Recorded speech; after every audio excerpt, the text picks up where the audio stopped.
All right, guys. We want to welcome you guys to the Compete Internationals 2024. I'm Joey Perry here with Shaheen, my partner tonight. How are you, sir? I'm doing pretty good. Yeah, it's been a great weekend so far, so we're excited about this awesome show that we got in store for you guys tonight.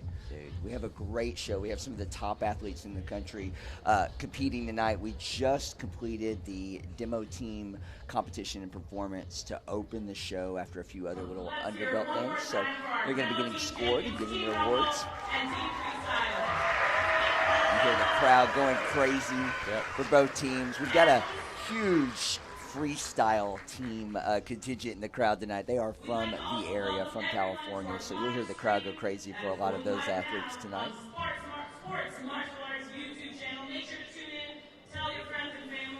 All right, Shaheen, I think that's your sister on the mic in-house? Yeah, that's my sister announcing the show for us tonight, you know, on the ones and twos and the live crowd. Side me and you, obviously, for the stream over here. So, you know, it's a big family tournament we got going here, and it's a family business here for the stream as well. So, that's right. Yeah, that's how we do it. Well, hey, keeping everybody involved, right? Exactly, yeah. Well, we don't really have a choice too much. But well, that's okay. No. I'm excited. I thought that Chris Casamassa on stage earlier was great. Yeah, he was introducing the evening show and getting the crowd hyped and talking about how great these athletes are and what everybody's going to see. So we want to extend that sentiment to the people at home. For those that are sharing it with grandma, mom, aunt, or maybe you've just tuned in to check it out, you're going to see some of the best athletes in sport karate in the world, and we're going right into competition. This is the 13 and under overall girls weapons winner. And Madeline won the CMX, which is the Creative, Musical, and Extreme divisions. There's a championship for that, as well as traditional weapons. She won both, so she's performing here. Looks like she's going to be doing her traditional style sword form. Yeah, kudos to Madeline on that. It's not easy to be, you know, at the highest level in both traditional and the CMX. So, and it's cool. I like that she decided to perform her traditional sword form for us tonight. That's right. Sometimes a lot of the competitors will opt in to go with their musical, you know, get the crowd into it. But without the music tonight, showing off her traditional skills, I really appreciate that. Yeah, well, I mean, a lot of times I think maybe the thought is the creative musical extreme's more entertaining, you know, as far as like the flips, the tricks, or maybe some of the fancier things that to the general eye might be cool, right? Exactly, yeah. But of course, you and I both know traditional is very cool. Oh, yeah. And can be very dynamic and very entertaining. And Madeline, especially a good traditional sword form. Right. I'm not biased at all. No, I knew you would love that choice for sure with your history. So Madeline is doing an amazing job here, obviously on point. Yeah, she's very sharp. One of the top 13 and under competitors, and she's on the younger end of that. Watching her over the years over in the Mid-South area of the country, competing, coming up through the ranks, and then going into the national scene through groups such as like the Professional Martial Arts Conference and other regions that facilitate the North American Sport Karate Association, NASCA. So Madeline is a great example of athletes that can climb that ladder. So you'll hear us talk about that a lot tonight, as far as if you're at home watching the martial arts. You could be Madeline. Yeah, great form, Madeline. That was great awesome. Job.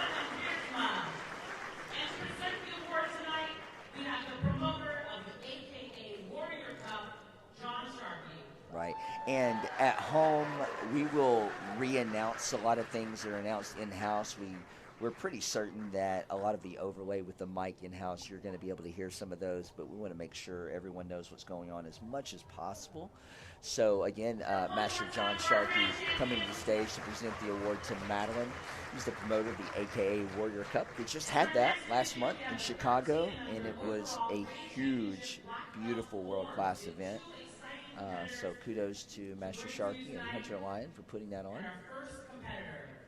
All right, congratulations to Madeline for that big win. We're moving right on to 13 and under overall boys forms. And this category has two competitors, so they are competing against each other. And first to the stage, we have Adamas. He likes to be referred to as Atom Bomb. I like that. And you've watched That's a good Adam, nickname, yeah. You know, over the last few years. Yeah, he's up here. What should we expect here? Well, he's up here doing his traditional form for us tonight. So he won the traditional daytime grands. So it's going to be kind of a traditional versus CMX battle we got here going for the overall. So this is going to be exciting. he's using music with his form, which also really enhances, some of the essence of the traditional, which is really nice. Brings out some of the more dynamic parts of the kata, adds an extra little bit to it. Or he's not using music. Adamas coming from the Florida area and region, and we don't have all of the information where every competitor is from, so forgive us if we leave that information out, but we do know that Adamas being from that region, he's had the opportunity to train with a lot of phenomenal martial artists, especially in the traditional realms, such as Master Robert Young in that area. But really the last few years, his dad was telling me before the show that Joseph Martinez has been his primary coach on the path that he's on currently with his traditional competition style. And Adamas always brings it, looks sharp, keeps growing. A lot of these athletes are growing seems like every month an inch or two. Adamas is one of those, getting stronger. Yeah, it's always awesome, seeing them at the same tournaments every year and seeing how much they've grown from one year to the next year, and how much their forms maybe have changed or how they've evolved as martial artists. It's really awesome to see sometimes.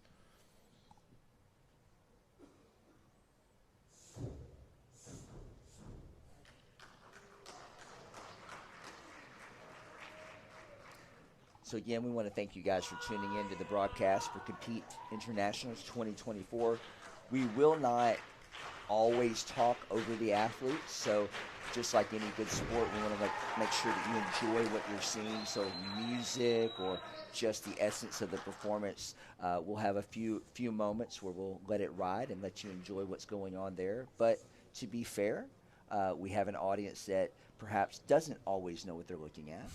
Maybe they've shared it with family and friends. So we want to kind of overdo it for you and make sure that everyone understands where these athletes are from, what they've been coming through, or if we have some history to share with you. And we really hope that you enjoy that. We hope that any of the background and information we can give you tonight helps you enjoy the experience of watching the show. And we hope you share it. We hope you share it with some of your friends and family and let them know that these athletes in this sport deserve the recognition as well. Exactly, yeah, just to mimic what Chris Casamassa said in the beginning of the show. Share this with as many people as you can. Let's get as many eyes on these athletes and give them the recognition that they deserve. Adamas has been super strong here. He's always very consistent with his performances, especially the last few years of growing into the black belt divisions. So great job. Yeah. Kata from Adamas. Solid kata, start to finish. All right. Coming to the stage, his competition, Javen Jones. I know that in the Grand Championship finals during the day, which of course they have to win those or come out on top in order to perform tonight for the overall, this young man had a fantastic performance, won a loaded division in the Creative Musical Extreme. And that might be why. Yeah, exactly. Comes out of the gate with a huge pass. That's exciting.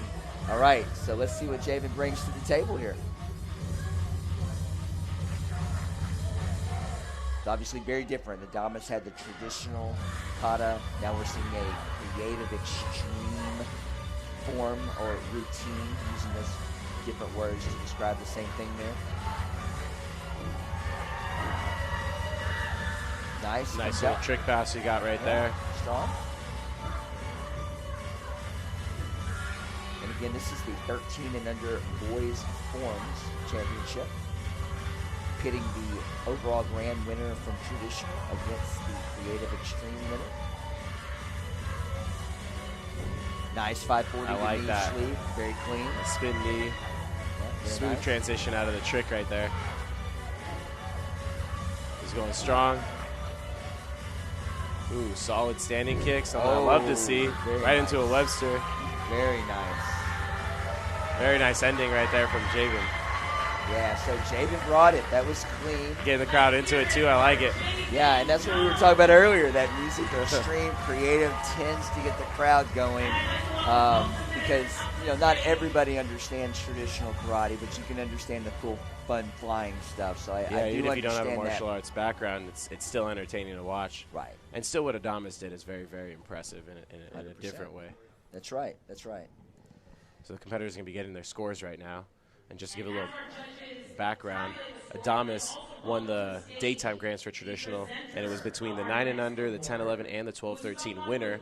So all three of those competitors won first place, and Adamas beat out the other two to make it to the stage tonight. Same thing goes for Javen. So already being on this stage is a huge accomplishment. So they should both be really, really proud of what they've done so far.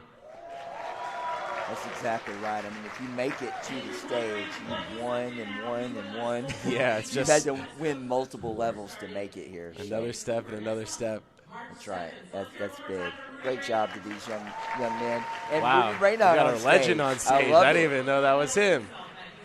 Love it. Rudy was a top competitor for many years. Oh, yeah. Team on the Valera, open circuit. as a little kid, one of the prodigies. Made it all the way through on JPM. Oh, it's great to see him giving out the award.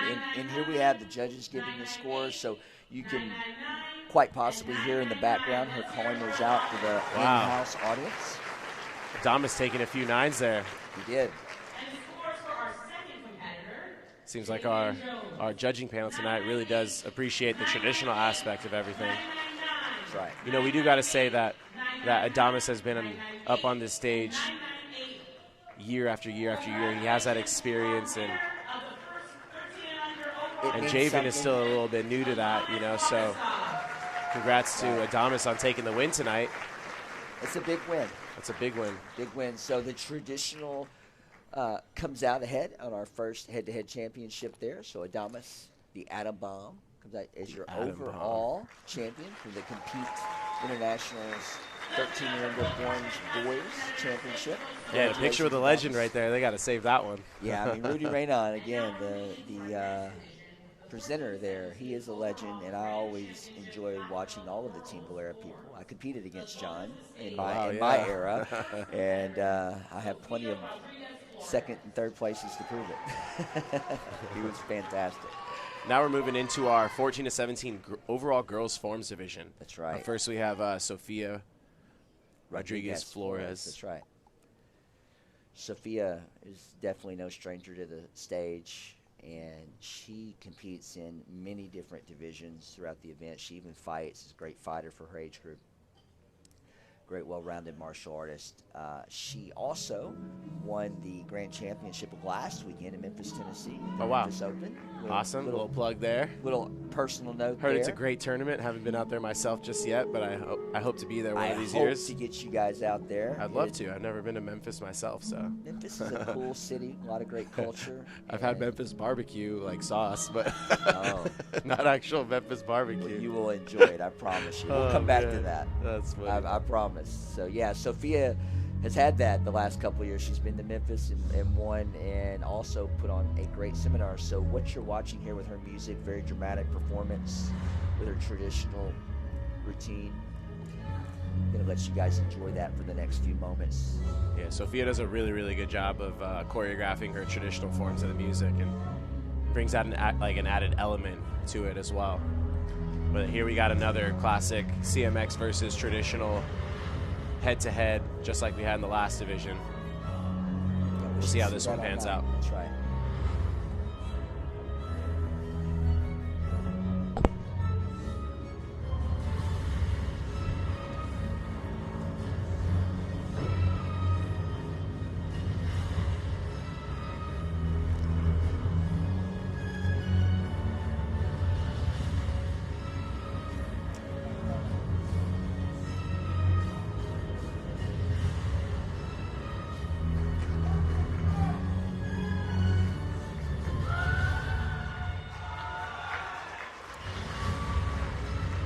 Say this often about competitors that have that thing when it comes to performing and the showmanship and capturing you when you're watching that. Sophia is one of those athletes. Look at that. And that's a great example, not just from the physical performance of what she's doing, but watching her face, watching her eyes, watching how she is into the routine. So that definitely brings out more of a performance value of the traditional. We have some great traditional artists in our sport that perform that way, and that's what makes it so beautiful and so powerful. And this young lady certainly understands that. And that's one of the other underrated things I think about traditional too, is that it might be at a little bit of slower pace, but there's nowhere to hide. Everything's got to be on point. Everything's got to be perfect.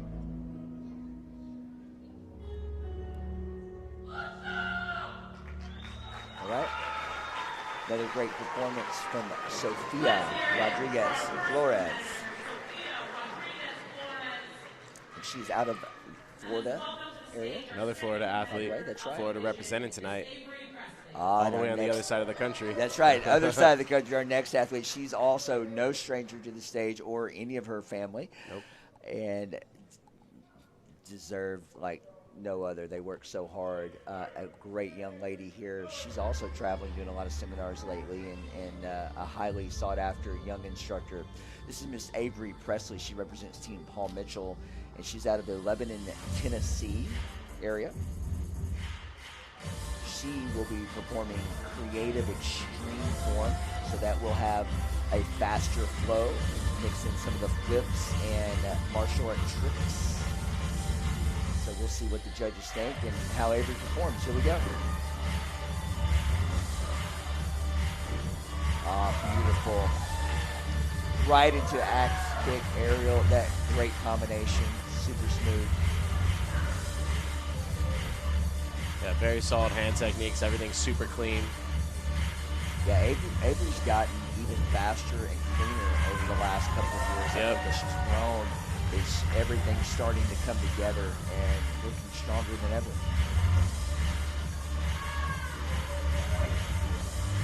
Nice. Nails the flash kick. Strong, clean hands. And into the center stage. Great performance from Miss Avery Presley. Great form. This one's going to be tough. Again, cliche, but glad we're not sitting there judging these two. Hey, listen, we talk about that on a lot of the broadcasts. How yeah, man, I judge all the time. Yeah, and you get pulled in. I know. I know, doing your thing, but I mean, I have to judge these athletes every month in various places, and I love it. I'm honored to do that. I really. A lot of our officials take that, in a very serious manner, and we appreciate that opportunity. But it's so hard. Yeah. When you have athletes that are so good, and you have to really, really be on it. So kudos to these ladies. They brought it. I am super happy I'm over here with you and not over there 100%. with them. Yeah, We'll thank see goodness. what the judges thought. 998, 999, 998, 999, 998. 998 for our first competitor. Sophia again, she got 2 9s. That's right. Out of the panel, so when we talk about 9s and scores, again, just for those at home that may not know, as Avery's getting her scores here, it'll be the opposite. So we use a relative ranking system, so the highest score that a competitor can get is a 999, second highest score 998, and then 997, and so on and so forth. So typically when it's head-to-head like this, the competitor that obviously gets more 999s is the one that wins. So sometimes they like to count that. We got Mr. Will Jackson up here presenting the award. He's fantastic. He's the head coach of Team Freestyle from down in San Diego. So they represent big at this tournament. Look at that, Will Jackson. There we go. Yeah, the crowd he's up there. hyping up his team out there, cheering him on. Again, but congratulations to Miss Avery Presley. Yeah, congrats. That's a huge win. Huge one. Sophia was fantastic. Avery was fantastic. She came out with the win that time. Yeah, she came out the win. Those two have gone head-to-head so many times that, I'm sure they've shared the spoils plenty of times. Yeah. They know. Yeah, We're exactly. always at it, right? So, awesome job, ladies. It's a huge mutual respect there. So that's right. All right, and we're going to roll on. I love the production here. We're moving forward. We have our next division. This is the boys, or actually we're skipping down, I believe the 14 to 17 boys weapons division. Yes. The last one was our girls forms. So our 14 to 17 boys weapons, and this is Judah Sagawa, and we mentioned freestyle with the extra crowd here, so you hear him going crazy with Judah. Yeah, he's representing Team Freestyle. Judah's been competing at this tournament here and competes since he was an underbelt, and he was much younger and much shorter back in the day. I remember him winning some of the daytime grands that we offer for our color belts. And at the beginning of the show and the pre-show, we did our future stars of the sport, our winners of the color belt grands. I remember Judah being up there a couple times winning the color belt grands and representing freestyle as a color belt. So now he's up here competing on the tour as a black belt. and still keeping that momentum going. But we all know that, you know, moving up from color belt to black belt is a huge jump. It's a totally different animal, and being a seasoned competitor on the tour is different than, you know, winning a tournament here and there, and that's what judo has become now. So kudos to him for making that big step. Oh, and a big combo right there in the sword form. Always known to be a high flyer. Yep. And he's showing it here. And with the extreme with the sword, you know, something that's underappreciated, I think, sometimes is the very tiny room for error when tossing your sword. And nothing against Bo or anything else, but when you're tossing a sword, you have a very little room to grab it and catch it. You know, the target of where you can actually catch the weapon is much smaller. So big props to Judah right there on all those releases. That was very impressive. That was fantastic. So one of the top youth weapons competitors in the country, along with his martial arts tricking ability, very powerful, very dynamic, great performance for Judah Sagawal. And he does continue to grow. I spoke with his father today. He's growing 2 inches every month, it seems. And for those of you that at home aren't super familiar with the rules, with bladed weapons like the sword and the commas, you know, if you were to catch the weapon or grab the weapon on any bladed part of the weapon, that is something that the judges could dock you down for a little bit here and there. So judges again, should dock you down for. Very much so. Yes. Yeah. All right. At Judah's competition, his competitor is Mr. Noah Grunwald. And Noah comes from up north in the Wisconsin area, and he's part of Team Infinity, one of their top team members, young man, growing over the years. I've had the honor of officiating and judging a lot of his divisions and watching his growth along with most of the competitors. So I love, again, like we said earlier, we love to see them grow and develop and become superstars. And yeah, no one's showing you that he's on that level. He is as powerful as ever, always very dynamic, very clean, and does continue to improve what he's working with. So I love that. Great attitude.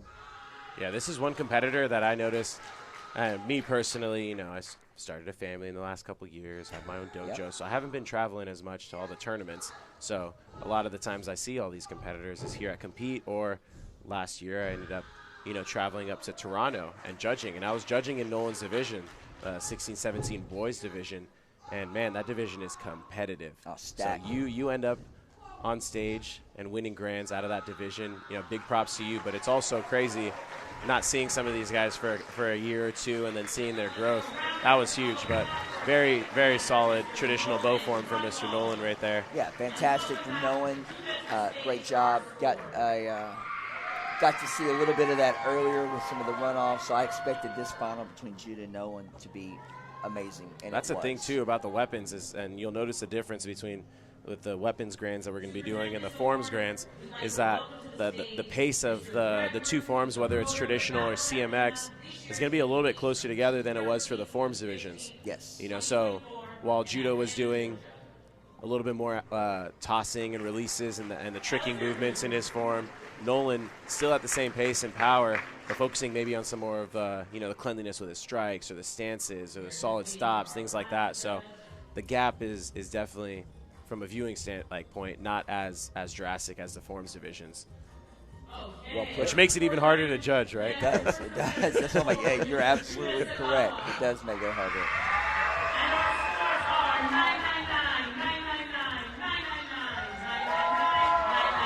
Right, and at home. Yeah, it seems like Judah, he got a little sweep there on the scores. Yep. So great job to both athletes. Just like Judah is going to get the nod there from the judges with all of the 9.99 scores, again a 9.99 representing a first place score, a 9.98 representing a second, and then down from there. So congratulations to Judah Sagawal. Excellent. We got Mr. Greg Ruth on stage, promoter of the Battle of Atlanta, presenting that award to him. So huge congrats again to Judah. That's right. Local California boy. Great athletes. Love to see it. As a California boy myself. Yeah, I know you do. That's right. You got to. Hey, I'm not rooting against anybody else, but it's just a tiny bit.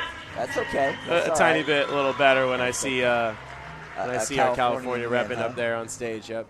That's 100%. All right. That was a great final. Congratulations to Noah and Judah for making that, and great performances, guys. Yeah, huge congrats. It's beautiful. Okay. So she's announcing the next division, and that is going to be the Women's Traditional Forms Championship. Looks like we have 3 competitors. Yeah, Sakura coming up from San Diego. Sakura, one of the top-rated WKF competitors out of the country. So it was awesome that we got her up here making an appearance at the Compete Nationals. Love it. So a lot of the traditional forms competitors that are competing, for what maybe lack of a better word that more people would understand, maybe the international level, where you mentioned the WKF organization. A lot of people may not know what that is. But some of the other world and international karate federations that have just traditional tournaments and traditional sanctioning and rankings, obviously a top competitor. Oh, yeah. Why do a lot of them not also still do the open circuit? Do you feel like it's just a path in time? I think so. I think it's an opportunity thing. There's only so many weekends you have a year. Right. The traveling definitely has to do with it, but also, that's where they kind of are getting their rankings from originally. So, and that's their focus. That's where they want to go. Yeah. Right. And a lot of those competitions, whereas NASCA is around the country, a lot of those top competitions are around the world. And we got to factor in travel time, all that kind of stuff into it as well. So yeah, it's another step. And for sure. And their training regimens are full-time jobs. Well, if you're watching this, you're certainly getting a treat. All of these competitors are going to be great in this division, but Shakira, obviously, I can hear the snap from your power and the dynamics of the movement.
Wow. Great job from Shakira, bringing in a little bit of drama there, showing off the balance and exploding. So even if you don't know what you're looking at as far as the technical aspect or where that comes from or any of the history of the katas, you can understand power, you can understand speed and see that dynamic. Balance. So, yeah. She has it. So Everything, beautiful performance. All together. Awesome job. Let's hear it for our first competitor of the evening, Sakura Pokemon. Sakura, great job, man. And now, let's welcome to the stage our next competitor, Sophia Campos. Sophia Campos coming up to the stage next. I think we might have a Kempo karate performance here. Love Kempo. I'm a big fan of Kempo kata.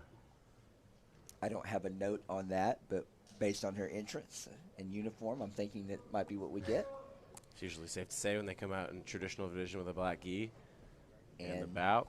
Yep. Kempo bout, you generally are going to get that. So those of you at home, again, if you don't know the difference on the styles or whatnot, so to speak, a lot of different karate styles and martial arts styles, not just karate, but I could name all the different styles, but you have some core styles that tend to come out and compete in most open markets, whether it comes from a karate base or you got to separate Kempo base, Taekwondo, Kung Fu, and there's all the variations of all of those. Yeah, Compete is actually one of the only tournaments where, as far as adult competition, all of the NASCA events offer a separate Kempo division for adult women and adult men, and they compete in the overall grands. Compete's one of the only tournaments that offers Kempo forms divisions for all junior black belts as well as color belts, because we do have such a big Kempo base out here in California and the West Coast, where a lot of it originated from too, with Ed Parker Kempo, Polynesian Kempo, so a lot of it kind of started out out here. That's not a great started, example but of you yeah. guys, understanding your market, Yeah. and offering that opportunity for these martial artists, because by doing that, that gets them Yeah, absolutely. maybe more into the place. And a lot of them, like they like their Kempo divisions, but they also do enter into the open divisions as well. So it's not like they're just trying to stick to their own. It's not like we're having a separate tournament just for them within the tournament. But we do give that appreciation to the mass of the Kempo stylists out in this area. So Hey, I love it's really that. awesome seeing it represented on stage too. That's right. Kudos to Compete for doing that. I love it. Humble brag. No, it's okay. No, hey, that's part of it. And for the audience at home, they don't know. Oh, So yeah. it's great. We're here to educate and let them be entertained by what they see. So hopefully at home you're learning little nuggets, little things that maybe will help you. And if you're in this sport but you weren't here this weekend and you're watching the stream, we really appreciate you, and we hope that we give you some value on the information, and hope you enjoy the time with us. So to the stage, this is the final competitor in this division. This is Gabrielle Rudolph, and she's a member of Team Paul Mitchell. And she's been on the move lately, following Mr. Jackson Rudolph, and making sure that they are staying busy, that's for sure, between teaching privates and all the things they do. Gabrielle has really kind of come into her own with the traditional performances over the last few years, and made it her main thing, and for good reason. You guys watch the next moment of her performance. Got a little flicker from the lights there. Didn't just That's because disturb her she focus stomped at so all. hard. Yeah, exactly. And didn't bother her a bit. It's not bothering her one bit. If you can't see that on the stream, that's okay. But in-house, a little flickering, and Gabrielle's not missing a beat. It's Four-letter word. outstanding. Aura.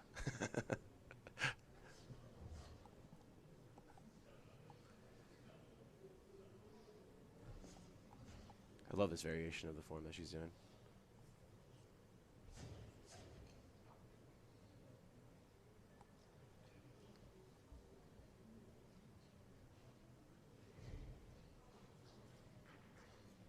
Very sharp, quick. Dynamic, same attributes that we saw from Sakura and from Sophia. Again, a hard division to judge. Wow. Showing off her flexibility and balance there with that move. That's fantastic.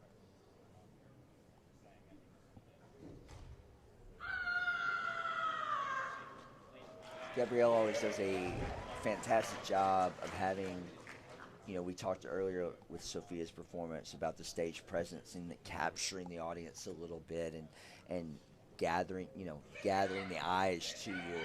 Gabrielle certainly does that. Got a great presence on stage. Awesome. Wonderful job, man. Yeah, wonderful job from all three competitors. So Absolutely. it's going to be exciting to see what the judges thought of it, too, because Where as do you much think as it's we gonna like go? it, What do you think? it's What's your call there? really, really tough. But, I think Sakura's, Gabriella's always on stage there. She's here. That she's pretty much a constant in this division in the nighttime finals. Sakura, I think this might be one of the first NASCA events that she's been to and been on the stage for. So sometimes that wild card comes out, and that could have something to do with the judging that we see. But Sophia's form is also very good, and like I said, we do have a big Kempo base out here in California, so that definitely gets a little favorite as well. So it's going to be exciting to see. But with this division, since there's three competitors, you're going to hear scores of 999, 998, and also 997s. I think you danced all around your Oh yeah, I didn't pick one. Your choosing there.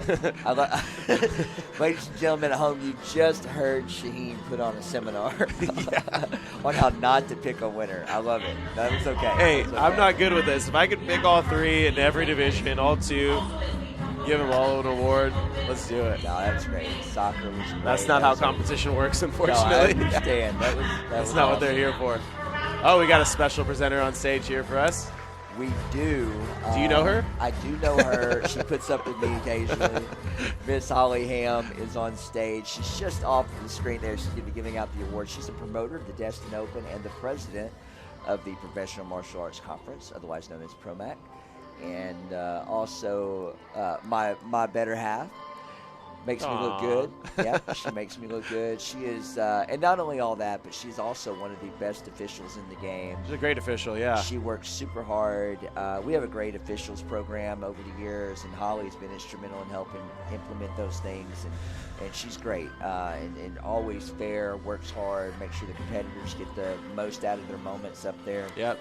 Yeah, So talking we about her appreciate tournament is like yours. I need to get out to Destin, Hey, Florida one the of these beaches times. in Destin are beautiful. That's right? what I hear. Yeah, that's what I'm. Hey, so if you're Gotta out make there my and way you're out there watching, one of these days. we would love for you guys to come to any of the North American Sport Karate Association. I'm just events waiting for or my regions. personal invitation in the mail.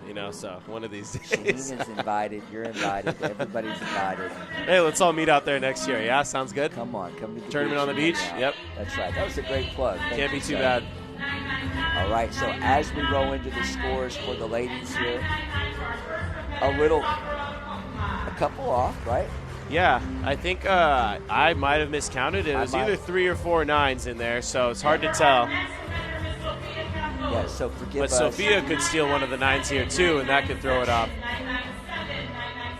Yeah, sometimes we're able to have some scoring up on the screen, sometimes we're not. So forgive us if we missed anything on that. Yeah, We'll do our seems best. like a pretty close.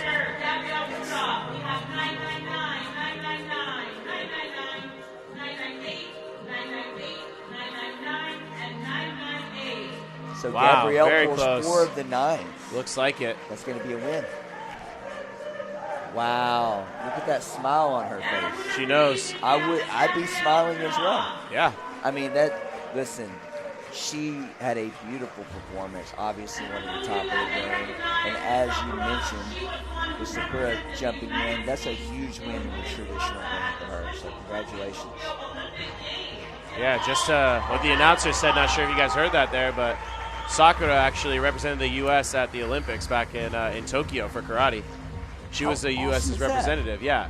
How did we miss that one? That's amazing. Hey, that was great. That was a great women's final.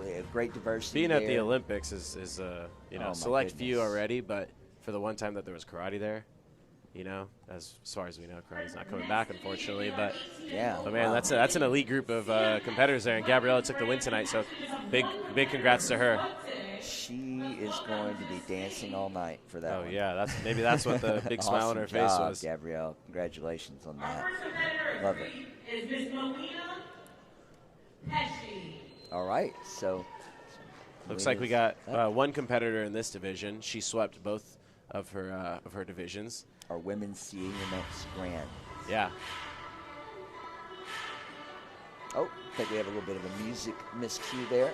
That's okay. It wouldn't be a finals without a Without a wrong music song being miscue, played. that's right. Hey, you know what? Anytime that we're doing live performances or we're doing anything like this where we have athletes competing with music, sometimes those things happen. Oh, you know? yeah.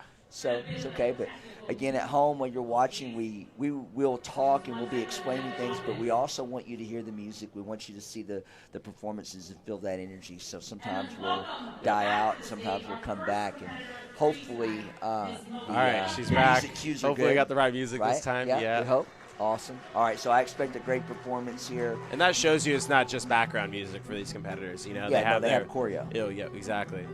Not like, hey, just throw on a song. I'll just do my kata to it. But no, it's like, but also every athlete can like relate to their song, you know. And I feel like over the years, you know, and I know you understand this too.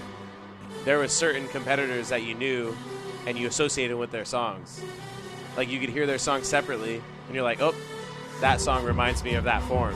You know what I'm talking about? Yes, 100%. I can name a lot that I feel that way from coming through the years, you know. I remember the athlete, the song, the whole thing. Especially Great. back in the day before all the ability to edit all the music. It was like they would pick a song and they would choreograph their form to that song, you know? Yes, sir, we did. Yes, we Now did. it's a little bit easier. You can edit the songs a little bit more, It's but crazy. Yeah, it was hard back in it the doesn't day. make it any easier, actually. It's still hard, but Yes. Shaheen is talking about my generation point blank right there, 100%. Those are facts. All right, great performance on stage, doing a great job. She's staying busy. Great Melina's technique. rocking this. Doesn't look like the music cue messed her up any. Like, hey, let's No. restart, let's refresh, let's go. And representing Team Revolution, Awesome. My friend Canelo Lovelace, one of the best coaches in the game, great motivator, great team manager. So shout out to Team Revolution. Let's give a round of applause for our first competitor, Miss Melina Petchy. All right, so Melina, great job. And it wasn't just a performance. It's like she does have competition. Yep. As we're getting all the right data in here, making sure you guys are on top of that at home as well.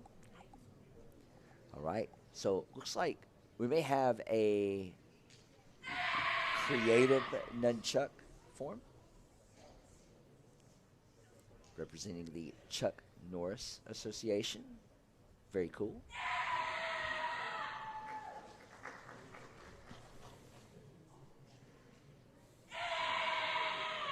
Rocking a double nunchuck form out here for us. That's right. We haven't seen chucks tonight yet, right? No, this is the first one, surprisingly. Chuck's another maybe underappreciated weapon. You don't see it as much as maybe bow or commas or sword on stage. Yeah, the Matt Emmett era, the Danny Etkin era, right? Sammy Smith. I mean, well, and so many come out of that. I love it. Yep. Great job, Crystal. So Crystal Alvarez representing creative weapons, creative chucks. Great job, ma'am. Hey, and we got a bow here. We got a pretty even spread on this A lot of division. diversity there, right? So Sarah Campbell, coming out of the Midwest area, she's also a competitor. I mentioned earlier, getting to see a lot of competitors kind of grow up, come up through different regions, and Sarah is one of those competitors that I've had the pleasure of watching over the years come through underbelt into black belt divisions as a teenager. Awesome. And compete and do well on the regional circuit to go up nationally and dominate, and now mainly competing at world events. And she represents Team AKA. Yep. And is a great, strong martial artist, has really unique style with her bow on a lot of her tricking. So let's see what she brings. Sarah Campbell.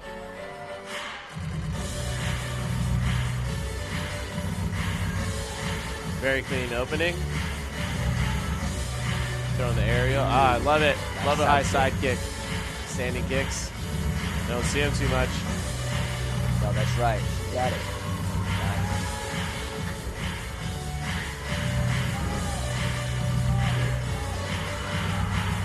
That was pretty cool. Yeah, a little different. You know, she's got a little style, and she's got. I really love it when competitors have their own little style or a few signature moves that really separate them from everybody else. Yeah, absolutely. That's part of being a great competitor, is implementing a little bit of that flavor. You know? All right, so Sarah, she might have a little bobble there on the exchange. It looked like from here, but we're in the back. Covered it up pretty good. Yeah, she did cover it up very well. If it was what we think we saw there again. To be fair, for everyone at home, we're a little far away back here, but if you ask her, she'll say, "What bobble?" Yeah, exactly. Right now, she's saying, "What bobble?"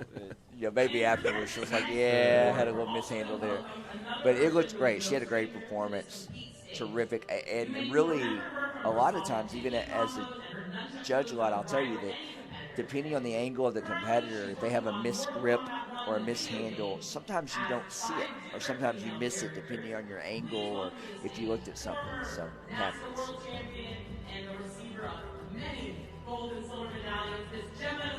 Wow, Gemma Nguyen. I knew that I saw Gemma in the hallway earlier. I knew it. I knew it. Legend. I love Another legend. So that's the cool thing about Compete too, is we always see a lot of legends out here from Sport Karate and NASCA especially, that ended up moving out to LA if they were not originally from this area, to work in the stunt and the Hollywood industry, through martial arts, as that's a huge gateway for a lot of our top competitors. So a lot of them end up making their way out to the finals, if they're not working out in a different state or country at the time. So it's really awesome to get Gemma presenting this award for the women's overall weapons grands, as that's something that she won so many times in the past. I think that's really exciting. I loved watching Gemma grow up, and definitely one of the most talented creative martial artists we've had in the sport. So double nunchucks out of Charlie Lee Karate. That's right. Yeah. That's right. Shout out to Charlie Lee, one of my favorite judges and someone I looked up to and wanted to be an official like him. So shout out Charlie Lee. Yeah, I missed that tournament. I still was remember there that quite a few Rolex years challenge, myself. remember? Oh, the Rolex challenge. That's right. I never got to compete for it, but I am aware of it. Yeah, I was Yes, only like sir. 9 years old, so maybe if that last time you had his tournament. I might have had opportunities, just not made it. But that's okay. All right, congratulations to Miss Sarah Campbell as your winner. You guys heard the scores there as they are getting in place for their pictures. And kudos to Miss Gemma coming out. It's wonderful to see her. She looks great and always a top performer. Yeah, congrats to all Awesome. three again. And congratulations to Showing all up and three of showing those out. ladies. And that was great diversity. So hopefully Yeah, exactly. you enjoyed that at home. Great for our viewers that maybe don't watch every single live stream to get a little taste of everything that we have to offer. Congratulations, And Miss we're Sarah back. Campbell. Love it. Love it. Nice. All right, Yeah, I so- think we're going into a sparring division next, so this is going to be really exciting too. You know, Girls a little sparring background day. on the sparring divisions that we have, the type of sparring, Joey. Yeah, the looks like the judges coming out. Oh, Terry Kramer, Holly Ham, is that Mike Politi? So Very great cool. diversity. And this is going to be the regular girls sparring brand. yep. We pull up their names. We have Sophia coming back earlier. You watched her in the forms finals. So coming back to fight, I did mention she fought, so I'm glad she made me look good there. Called it. Yeah, no, Sophia's definitely what we call a triple threat. You know, someone that's a top competitor in forms, weapon, and fighting, and that's not something that we see all the time. With our competitors. So big kudos to her on that, making it on stage for fighting and for weapons and for kata. That's huge. That is. So good luck to her and good luck to Malin, fighting out of the blue corner tonight. So, Malin representing Team Next Level. yep. And I would assume very strongly that under the tutelage of Jesse Ray. Our and officials are doing their equipment checks on the fighters right now, make sure they have the proper equipment, safety equipment. So we try to keep this fight as safe as possible while they're punching and kicking each other, of course, right? That's right, man. That's absolutely right. All right, so Holly Ham taking center referee duties for the young ladies fight. Here we go. No call on that first exchange. All right, so Sophia is most likely going to have a kicking heavy lead attack. And a reach advantage a little bit, Yep, she gets the blitz, the punch. So all hand techniques, if it's a punch or a back fist technique with the hand, it's going to score 1 point. If it is a kick to the body, chest, or head, it's 2 points. If it is a jump spin kick to the head, it's 3 points. And that's it. So big emphasis fairly simple. on balance, though, with where you can't score a kicking technique if you fall on the ground afterwards, especially with the jump kicks. Everybody likes to go for the jump spinning kicks. You get 3 points to the head, but it's a little bit riskier in the sense and harder to pull off and stay on your feet. That's right. Shows good technique. Sophia with the blitz over the top. She scores. You might see some punches or kicks being thrown that you think might be connecting first, but the judges also do like to put an emphasis on clean techniques that are shot out correctly, hitting the target areas. There's no kicking or punching below the belt. That's in correct. point fighting, so another thing to keep in mind. Ooh, going for the spin kick. And that's one of Sophia's, I don't want to say a signature kick, but something that she does at the right time quite often. Yeah. See her catch quite a few competitors with that. It's a very useful kick, very, very much popularized and mastered, you could say, by Raymond Daniels. Sometimes the best time to strike an opponent is when they're trying to strike you. Indeed. Another point for Sophia. She moves up 8-0, and there's usually a 10-point spread. Often in the finals, they go the full 2 minutes. Yep. It depends on if it's an overall. There's a few little variations there. And then it's time up on this match. And your winner by a score of 8-2, Miss Sophia Rodriguez Flores. All right, nice. And coming to the stage, Mr. Robert Leclerc from the New York area and kind of leading the ship of the Leclerc Studios up there. Yeah, big support from Leclerc Studio out here in California this tournament, so big shout out to them. We appreciate it. A great group of athletes. Awesome to have them here with us. That's right.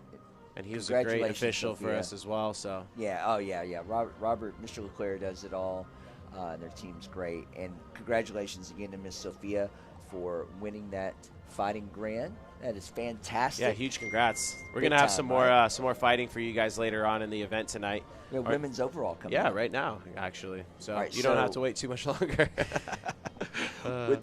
With the women's overall, I'm going to assume our same 3 judges are staying up. You're going to see, she's calling it right now. Yep. Karina, so Karina earlier I Milan got to see representing- Karina fight in the runoff, and she looked great. Believe she'll be fighting Katarina. That's right, and Katarina had, I don't know how her division went, but in the Grand Championship, she had a nice little final fight there in the semifinal to make it up. And I really expect both these ladies to go after it. It's going to be exciting, yeah. Katarina's Both of our gonna have a fighters out of kick-heavy Canada attack. tonight. Yes. Yeah, that's what I was going to say. Representing. Canada shared that. Hey, what's up? We've got people in the audience giving us a good wave. That's a cute little girl there. Do you know her? Yeah, it happens to be my daughter. That's what I'm talking about. Well, shout out. Hi, Millie. I love it. Hi, All Mama. right. I'm going to let Dad have his dad moment. All right, yeah, there. sorry, we gotta get back to the fight all here. You please do that, my friend. Here, you commentate. I'll talk to the I baby. got you 100%, and nobody at home will mind. I promise. You do your thing, Dad. All right, so here we go. Katie scores 2 points off the kick, and again, she has a kick-heavy attack. So when you're watching at home, again, if you don't know these athletes, if you're not real sure what you're looking at, it's not kickboxing, but you could say it was kickboxing control, middle-level contact. They're not trying to knock each other out. Yep. Trying to score a good, solid kick or punch to a target area with control, but also with a solid impact.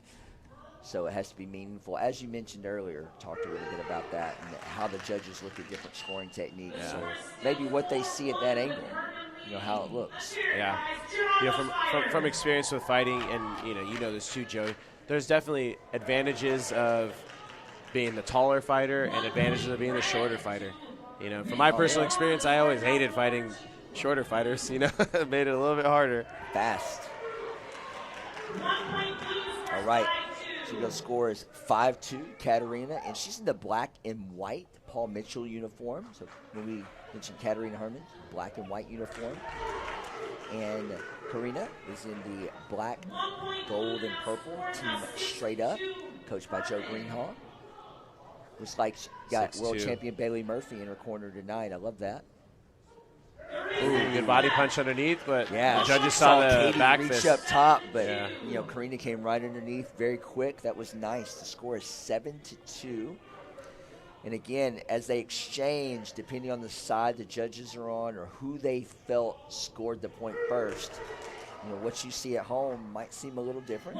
Depends on your angle. One red. Only Karina 10 scores. seconds. Let's go 7-3. Katarina is Ooh. up. And time is called on the round.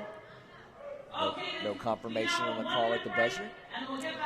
So this particular match being a women's overall grand, the rule set is they have 2 rounds with a 1-minute break in between, and their score does carry over. So right now it's 7-3, so they go into the second round with a 7-3 score. Essentially Karina's got to halftime. make it up. Yeah, kind of like a halftime. So Yep. coming out in the second round, what do you think Karina should focus on to make up that deficit and have a chance here? I think her coach is going to be telling her to definitely use the ring. Yeah. Use the ring, keep moving, not standing still, because especially when you're fighting against somebody that has great kicks, Right. they just want you to Well, be you're in the an same easy spot. target, Yeah, right? yeah, definitely. I mean, well, that's pretty obvious, moving around, of Right. course, but especially when you're the shorter fighter, in a sense, you got to be using the ring. Yeah. Hitting those of angles and then movement. finding a way to close the distance, get past That's those right. kicks, and then score your points. And You know, Katarina's such a world-class kicker. She takes hard. closes the gap on you before you can do much. So using the Karina's kicks to gotta close the gap, and Katarina also has her hand techniques that are very good too. So it's Yeah. not just one weapon that she's using. That's right. It's definitely a tough challenge, but Karina's going to have to come out pretty soon out of the gate if she's going to be hoping to close the distance on this. All right, let's see if 7-3 she is able to implement that strategy, or if Miss Herman stays above and out of range, so to speak. Ooh, nice follow-up there. She hesitated right there. Yep. You had it. And you can't hesitate Cannot. at this level. Got to commit. sometimes it's scary too. And when you're blitzing in like that, and your opponent's got their leg up, you might blitz in and catch a knee to the ribs, or you might catch a shin to the rib, but you gotta commit and go all in. There's a high chance that you're going to. Yeah, most of the time you're going Even to. if you hit them, you're probably going to take something. Oh, nice blitz in. Good timing. And there you go, you know. Yes, sir. That was Ran a great into that leg, example but of still got the point. Yeah, got it just before that. 9-5 in favor of Katarina right now. So still a 4-point gap here, but both fighters scoring a couple points after the break. Judging her distance right here. And again, Katarina's up by 4 points. She's okay, kind of, you know, sitting back. Not sitting back necessarily, but she's controlling the fight at this point. Well, whoever's going to push the pace, control the center of the ring, generally dictates. Didn't time that one exactly right. Yep. That's the other thing, too, is that, you know, the kicks you get 2 points, punches you get 1 point. So for fighters that have really great kicks, that's maybe a slight advantage right there. Huge advantage. And, you know, making up a 4 or 5 point deficit in the last minute of the fight in point fighting to a taller fighter is so hard. Especially when you're both been fighting for 2 minutes already. That's right. Oh, a little winded. Yeah, so Kat kind of had about 30 seconds left. Caught her. That was great. 13-6 is the score. Katarina Herman is up from Paul Mitchell. Again, she's in the black and white. Taller fighter. It's been a great fight. 10 seconds left. It's like a chess match, right? Yeah, you know, I mean, obviously, you know, Karina doesn't want to run into stuff, as you mentioned, but she's not wild. She's taking her time, trying to do those blitzes at the right moment. Sometimes she's getting it, sometimes she wasn't. There you go. Miss Katarina Herman pulls out a 14-7 point win. America's Finest Open, May 4th, 2024 in San Diego, California. And I have to admit, I really wanted the audience to hear that announcement. So Master Alvin Brown, originally from the Jonesboro, Arkansas area, is now living in San Diego and has a great studio, Ignition Martial Arts, there in San Diego. And also a ProMac official and NASCA official, does a great job. He's giving out the award to Katarina Herman, so kudos to Master Alvin Brown from the San Diego area coming out and announce his tournament coming up in April. So thank you, sir. Katarina, congratulations on your huge win here at Compete. That was a big win for fight. Canada. Yeah, big win for Canada. And she's such a polite, respectful athlete, too. I love to see that. Looks like we're moving on to some of our synchronized divisions here. Yeah.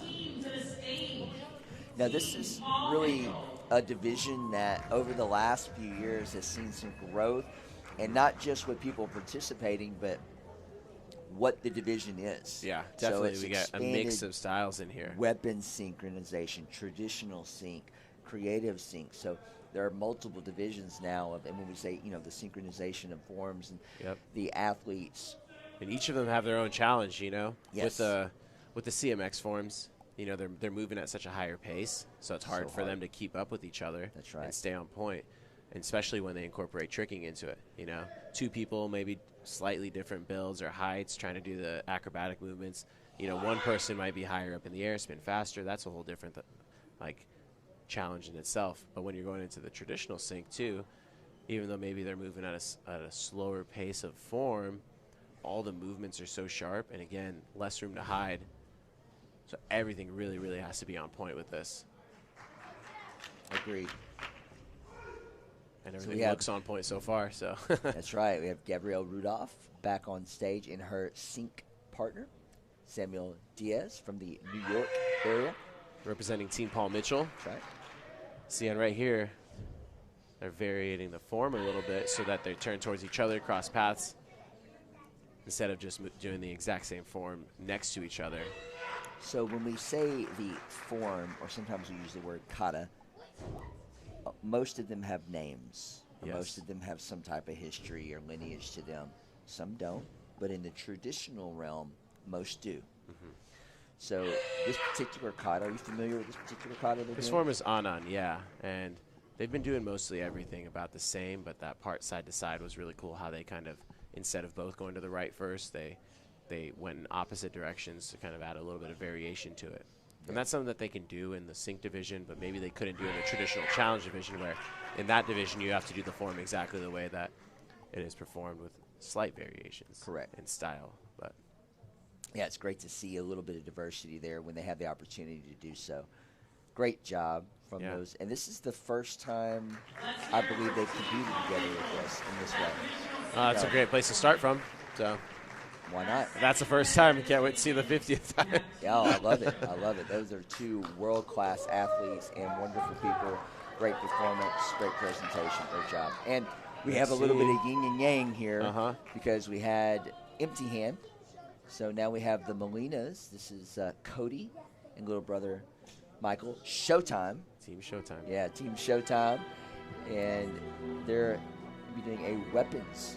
Fitting, we have a Team Showtime down here in L.A. Really? With the Lakers. Showtime. I might have named that, being a huge Lakers lifetime fan. Get my Memphis Grizzlies. Always cool watching a brother-sister duo get to do a performance like this. This is something me and my sister actually used to do a lot when we were younger. Love it. Well, Cody and Michael, they've got a great relationship. Watching them at the events and in between, very supportive. I love watching them do something together. Now that Michael's a little older, and it really makes sense for them to be able to do that. Yeah. No. Yeah. Exactly. And for those of you out there that maybe have a brother or a sister, you can empathize or sympathize how hard it might be to work with your brother or sister. So big kudos to them for making this happen. And you've grown up with brothers. Yeah, exactly. So I know how that is. No, that's right. We've done synchronized forms and weapons together, and whereas people might say, hey, they have an advantage. They live together, they train together, but at the same time, no one fights like brothers and sisters, right? That's right. And speaking of fighting, that section of their routine was awesome. They had a little bit of a play fight there. They're swinging at each other, dodging, moving. That was super creative. I like to see that. Great job to them for that. And then they went right back to the business of let's do the routine. So that's very cool. That is one of the advantages of being a brother and sister pair is that stylistically they match. Yes. Like exactly. Every little nuance, every little body movement, they're right on the same page. Even their little fist bump at the end. Yeah, they look like each other. Yeah. That's great. All right, so awesome a lot of love there for the Molinas. They are out of the Texas area.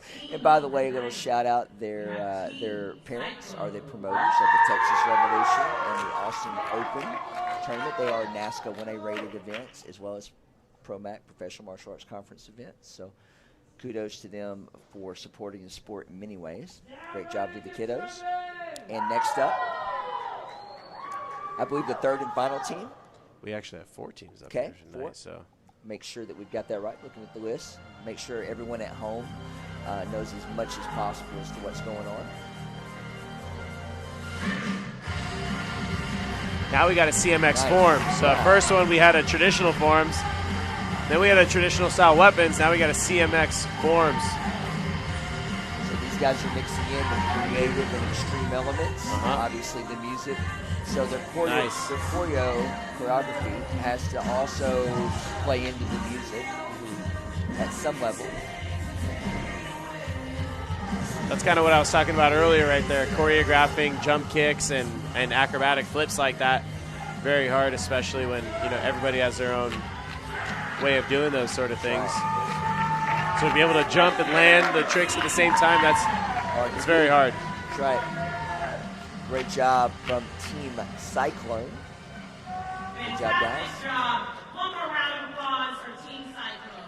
That's right. They have great energy, and I watched a few of their team members competing throughout the weekend. Great energy, great attitude. So good job there, guys.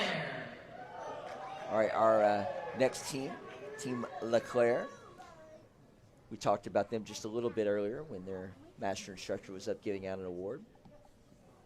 These two young ladies compete in a lot of individual divisions. They love the musical division normally because they have a lot of spunk and a lot of creativity and really play into the music normally. It kind of looks like they're not using any music tonight, and that's okay. Let's do it. A cool little intro right there. That's right. That was really cool. They've got very cool creativity and swag, kind of swagger about them. I do like that about their team. Very fun. These tosses and wrist rolls and everything with these nunchucks, that is hard stuff to do. Awesome. especially the broken weapon is what they call a nunchuck. Yeah, that's right. Makes it a little bit harder to catch and toss. Absolutely. Not only to catch it, you have to throw it at the right moment, or else that nunchuck's not spinning evenly when it's in the air, and then that makes it even harder to catch it once you attempt to. So The chucks are a pretty difficult weapon. A lot of reasons, for sure. Great job, ladies. Yeah, I mean, they've got very cool level change right there. Yeah, great sync, great changes, great little. They had a little tricking combo there together. Love it. Nice. Yeah, the difficulty with this routine is off the charts right here, so it's going to be interesting to see how the judges weigh that into it. There's a lot that goes into the judging of this division. Yeah, you have to look at a lot of elements, especially when you have such different things you're looking at. Exactly. From the traditional to the weapons to the empty hand. So as an official, that's super hard. Great job, ladies. Very nice teamwork there. So kudos. I hope they're able to enjoy that performance and we're watching and enjoy. That was great. Just every single team, they have their highlight moments. They have their moments like, oh, we were off or whatever. But I didn't really see anybody show that a lot. Yeah. Even if I felt like they were off here or there. So great job to all of them. They understood the assignment. So they're lined up on stage to get their scores in the order they perform. You'll have Paul Mitchell get theirs first. 998, 998, 999, 999, 999, 999, and 999. Wow, 5 9s right there. Yeah, so that's honestly going to secure the division without any more math, but the other teams will get their scores. 999, 999, They pulled a few 9s as well. I absolutely love that. 997, and 997. For our next team scores for Team Cyclone, please take a step forward. Team Cyclone, again, first time I've seen them on stage. And I thought they did great. Oh, they did great. Good energy, had fun. All the other teams we've seen on stage before, it's the first time we've seen Team Cyclone. So, again, like we said with the earlier divisions, getting on stage means that you had to beat a big group of people already. So being on stage just in this division right here is a big accomplishment. So kudos to them, and kudos to all the teams up here. Yeah, it is a huge accomplishment. Great job, guys. 997, 997, 997, 997, and 998. Seems like a lot of the judges maybe aren't huge nunchuck fans, I guess you could say. Well, it's I just was a little comparatively, surprised with what that, I I mean? gotta say I think myself. that you have a few of them. If you see that the sync is off, it's all little things. that you Oh, discover, yeah, there's a right? lot. Yeah, and as you mentioned, I think that the young ladies down there probably had the most difficult routine overall with staying From a together. risk element, with what they were And I doing know with their music weapons. got pulled out at the end too, so that's Yeah. something they had to deal with at the last moment. So kudos to them for performing on that, and all of these teams. Great job. The Molinas were super entertaining, so great job to them on that, and amazing job to Sam and Gabrielle on that. We beautiful got sync Jackson form. up there. Going to be presenting the award to his wife That's and his right. teammate. That's right. Yeah, a lot of That's our pretty cool. viewers at home know who Jackson is. Jackson was a long-time competitor, multiple world championships, and great bow competitors ever to grace the stage, and really such a fan of the sport. So I love visiting and supporting what Jackson does. And you're right, yeah, giving the award to your wife is kind of a fun moment.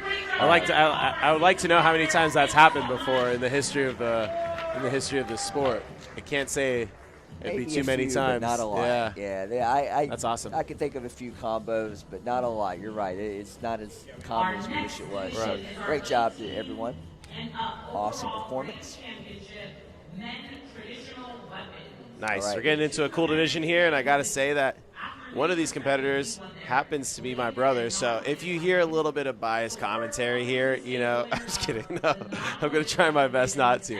That's okay. But we have two competitors in this. For the traditional weapons, they like the categories are split into two different categories. We have the traditional weapons with weapons that are bladed and weapons that are non-bladed. So an example of a non-bladed weapon would be the bow staff, right, or maybe the tonfa. And an example of a bladed weapon could be the kama. We've seen like Sam Diaz that performs, and right, he competes in traditional weapons in the bladed one. And then obviously the one that's most of the time the most popular in the bladed division, the samurai sword. And with what Alec is going to show us later on, the double sword as well. All right, and on stage right now from Canada, Mr. Esteban Tremblay. This is going to be a tough division. Like how Esteban came out with the black pants, changing it up. Little 90s JPMA style there. Very strong. Pretty high jump there in the air, landing to the knee. You can hear the rumble on the stage. That's pretty cool. Yeah, Esteban, Ooh. very powerful competitor. Yeah, we got a broken Hence, bow. Broke his bow as soon as I said that. Yeah, Joey jinxed it. Oh, man. Oh, Esteban, as soon as I he's said gonna how finish. powerful you were. We got a you showman. broke your bow. Oh. All right, so he's going to break it out, do a little double stick finish. There you go, buddy. Great job. That's a way to be a good sport right there, instead of just bowing out, walking off stage. Showed you guys a little of something with almost reminiscent of an Eskrima form. Well, that's a very quick thinking performance type of movement. That was very cool, fun. That's But now you see he will from be DQ'd for that, having a broken unfortunately, weapon. Yeah. That's just the rule. But I'm glad that he had fun with that. And as you mentioned, our other competitor for this division, Mr. Alec Johan Vosh. And what do you think as he's doing the double sword? I say, what do you think? What do you know? You have any insights? Are you going to throw anything different, or is he just going to be solid as usual? What do you think? So the traditional double sword is something that I kind of started in around the NASCAR circuit, and when Alec came out starting to do the double sword after I stopped competing as much, maybe everybody thought he was going to start doing it exactly like I did, but one thing I really like is he made it his own, Yes. And everybody that watches him, they're like, all right, yeah, he looks like he trains with Shine, and they've worked together, but he's not a copy of me, doing the same kind of thing that I'm doing. He's really put his own flair on it, and I think it's super awesome that he's done that, and he's starting to make a name for himself doing the double sword himself. So Absolutely. big props to him, and I hope he continues on that path and keeps winning. I mean, obviously, I hope he keeps winning as my brother. But Yeah, no, he's doing a great job, always solid, and that's why I mentioned every time I've seen him, he's been very clean, very solid, and he's backing that up right here. Looking clean, smooth, not having any transitional issues. Awesome work, for sure. And as always, we love our team at sportmartialarts.com, especially the captain, Miss Emily Cooper. We want to give her a shout out as she walks by us working so hard tonight. Love it. Alec getting into the last part of his form here. I love that part. Hey, that was nice. Great Double stab to transition. the ground, just in case you weren't sure. Yeah, that's right. The one thing I love about what Alec did right there is that, the first competitor broke his bow. We know by the rules he's going to be disqualified. Right. Alec didn't hold back and just throw an easy form. He did it exactly as he would have, whether Esteban broke his bow or not. Well, I guess that's kind of what I was alluding to. Do you think he was going to do anything different knowing what had just happened in front of him? But he didn't. He was solid. No, I think if this was an extreme division, CMX, where they had maybe more releases, riskier moves in that sense, maybe he would have dialed it back a little bit. But with being traditional, I think he still did it exactly as he would have, just as strong. And growing up with Alec and stuff, and one thing that I think that he's made his own is that he is so powerful with those swords, especially with only having one hand on each weapon. Right. It makes it a lot harder to be strong but still show a lot of control with your cuts, as opposed to having two hands on the same sword. I think that's something that maybe viewers that haven't practiced sword themselves maybe don't understand or appreciate as much, but being that powerful and wielding each weapon with only one hand, that's something that is really, really impressive in my opinion, just from first-hand experience doing it myself. My father used to say, well, if you have the weapons in your hand, how are you going to scratch your nose?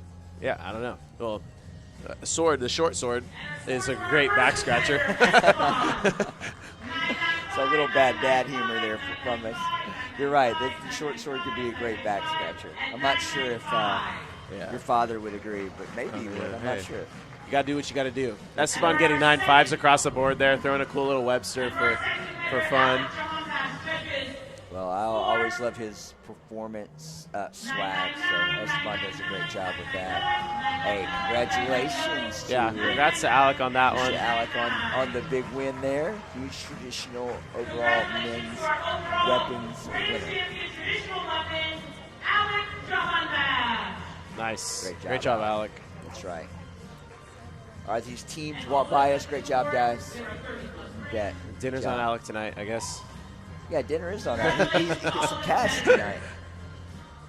He should, anyway. We'll see. Now we're going to be moving on to the pretty much the same division, but for our women. Yes. This one we have 3 competitors in, though. So this one's going to be exciting. Wow, this is going to be a great division. I know that we watched Sophia Campos earlier with the Kimpo form. Yeah. We also have Lily McGuire with I know that she has a Korean base, and Miss Lainey Barrett with a Japanese base. So we have a lot of variety in this final as well. I love it. Not even just on the weapons, but in the base style of martial arts that they practice. So first up, we got Lily. She's going to be doing a traditional bow staff form for us tonight.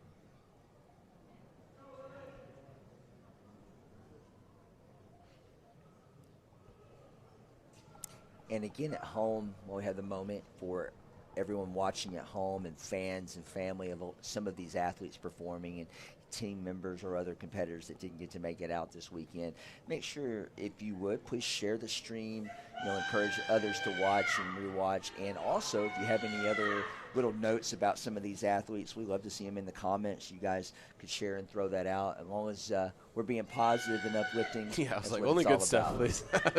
Well, did Mom always tell you if you don't have anything good to say, don't say it? Yeah. No, there's great. It's a great show. These athletes are really giving us a great show tonight, pouring their heart out. Lily is kicking off this division in the right way. Really strong opening so far.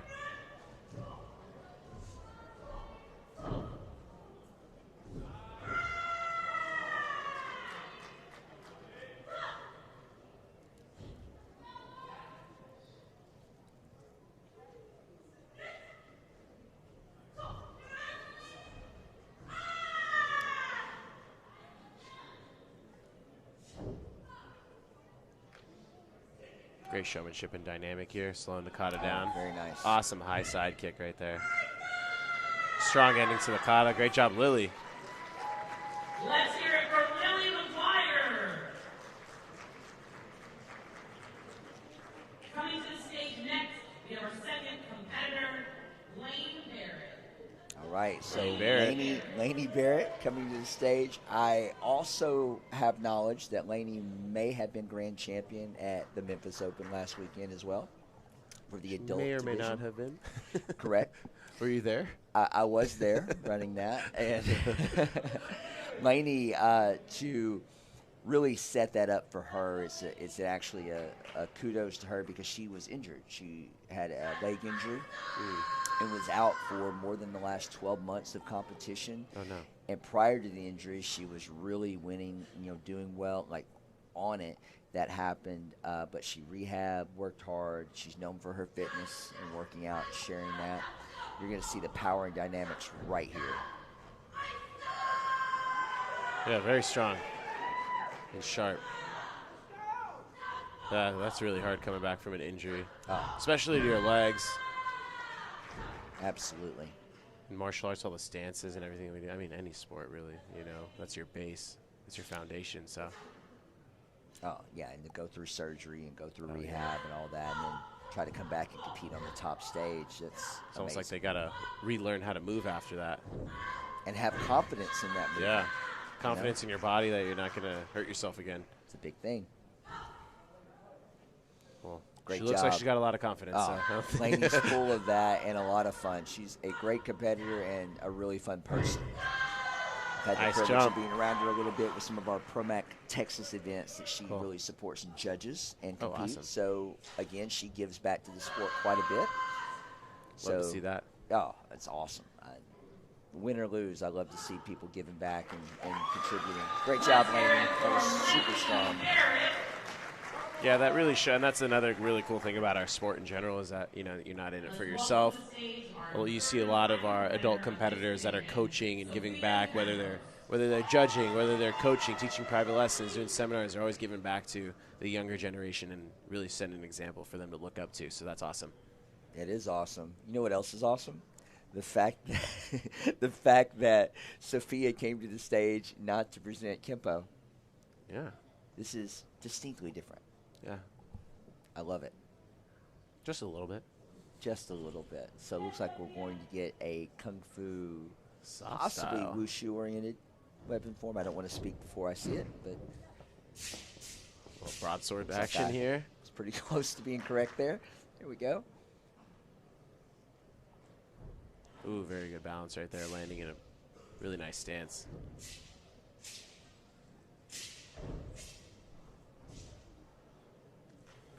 Very nice. I know one of the officials on the front row there that will be enjoying this routine. Grandmaster Dennis Brown, promoter of Capital Classics. the Capital Classics. One of my all-time favorite tournaments. It's a beautiful tournament, beautiful Love city, it. and beautiful venue. Oh, the venue, man. It's nice. Yes, sir. I always enjoy Master Brown's hospitality out there. It's a great event. That's every August, by the way, if you're watching at home.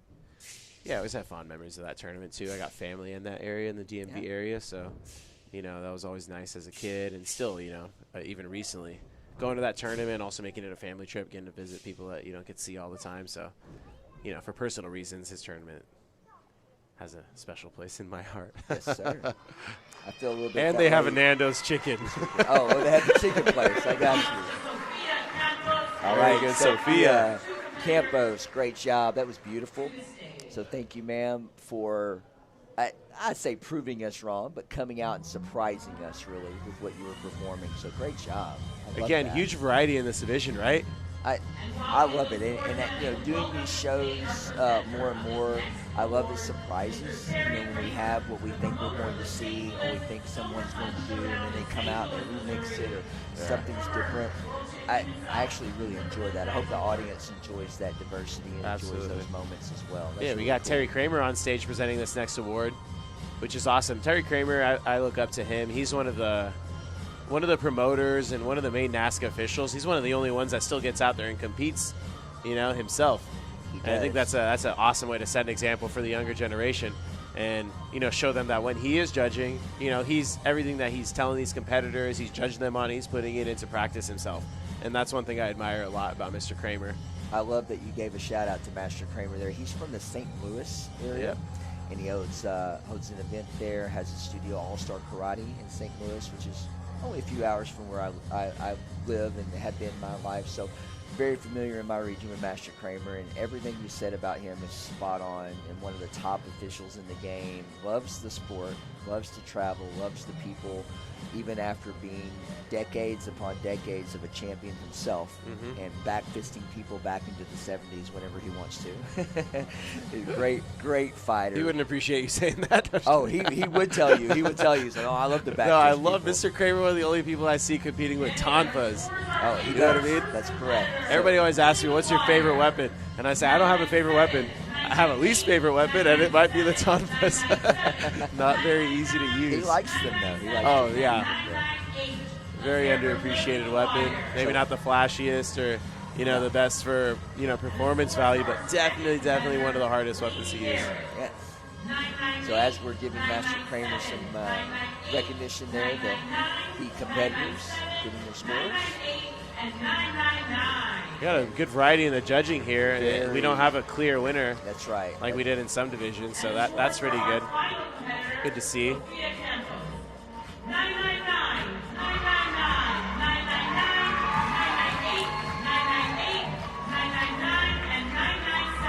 Wow, looks like Sophia took it with the soft style. Awesome. That. Nice job, Sophia. Wow. Very, very cool. We've always had some great soft style competitors in the NASCA Tour, so it's really great to see that kind of coming back. Yeah, very cool. Big win for Sophia. Congratulations, and great job to all those ladies. Lily, Yeah. Lainey, wonderful If you want to see job. some awesome soft style, and follow the Compete Karate Instagram page. We've been posting throwback videos Yes. from years past for the past few weeks. Go check out DX and Ming Lu. You want to see some awesome soft style They Kung were Fu. fantastic competitors. Absolutely. Moving on. That's right. Keep moving. Ooh, back to the stage. I know this guy. So this is the Creative Musical Extreme Forms Grand for the men. This is the overall. So again, these competitors have won in order to get here many times. Oh, This yeah. is the final. We have Alec, Esteban, and Jimmy Douglas will be on stage. So right here, first up, Alec. Alec representing the creative division.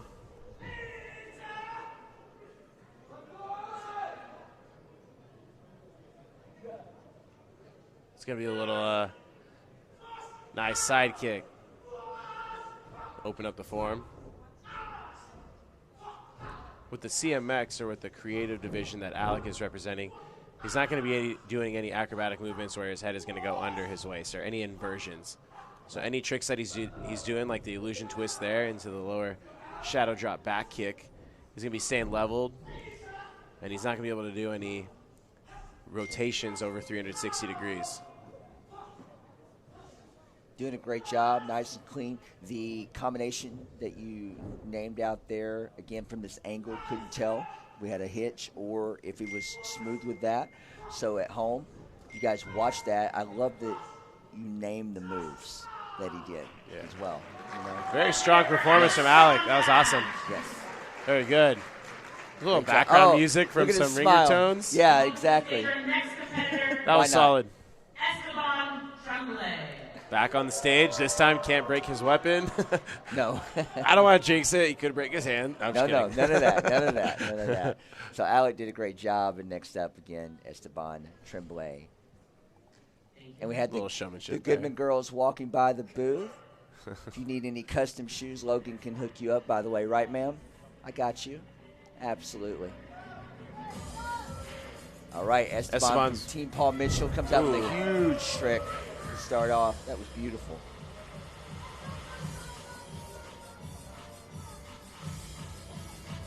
Definitely got the music on it. Adds a little extra showmanship to the performance. So let's see if he uses it to his advantage to really get, pumped up. I never competed in too many musical divisions myself, but I've heard that, and I know with students that I teach, the music behind you while you're competing really can get you that little extra bit of energy and get you amped up and really get you into the competition. So It does help amp you up. That's 100%. Esteban doesn't need much help getting amped up. His energy, his intensity is great. Oh, beautiful double A to the little superhero pose, if you would. Nice and clean. Some hand combos. Great. Oh, beautiful left split popping up with his own power there without hands. Great performance, Esteban Tremblay. Great job, sir. Brought it.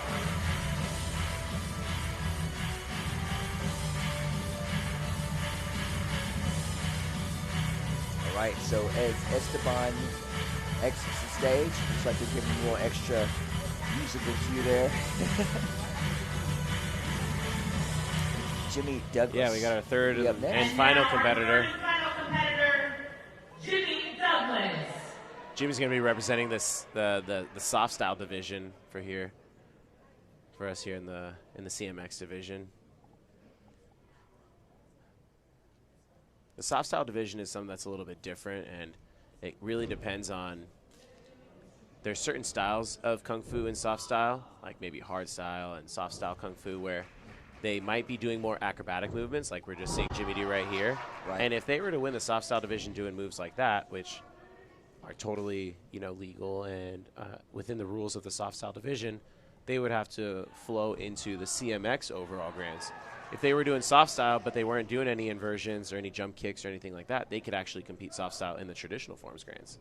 So it really depends on What version they're doing. what version they're doing, Yes. and both versions are allowed in the soft style division, but how they perform it, what they do, will determine whether they go into the CMX Grands or the traditional Grands. That makes sense. If you know that information, that does make sense. Love it. All right, so that completes that division with these three. So Alec, Esteban, and Yeah, let's see. Jimmy. See what the judges thought about that division.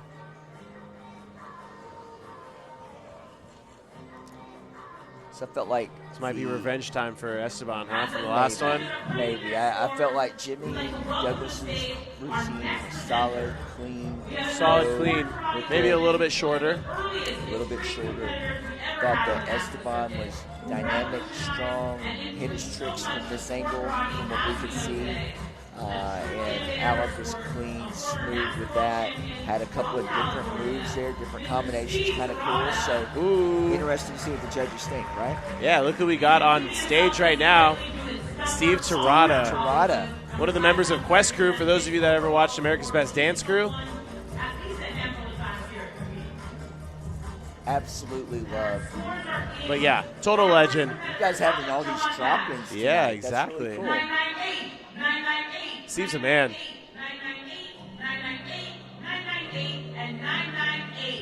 998s across the board for Mr. Alex Jahanbash, which is great. You know, it was a great form, but again, with the CMX doing creative, a little bit hard for him to compete against Esteban with his high-flying tricks. But Esteban was just on it for this division, so looks like Esteban took all the 9s, which means he's most likely going to be taking the win for this division.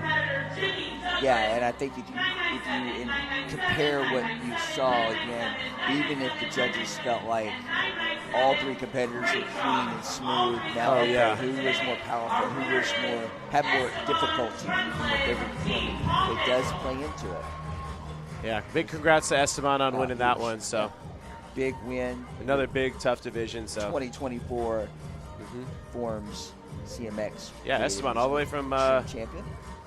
Canada, representing again.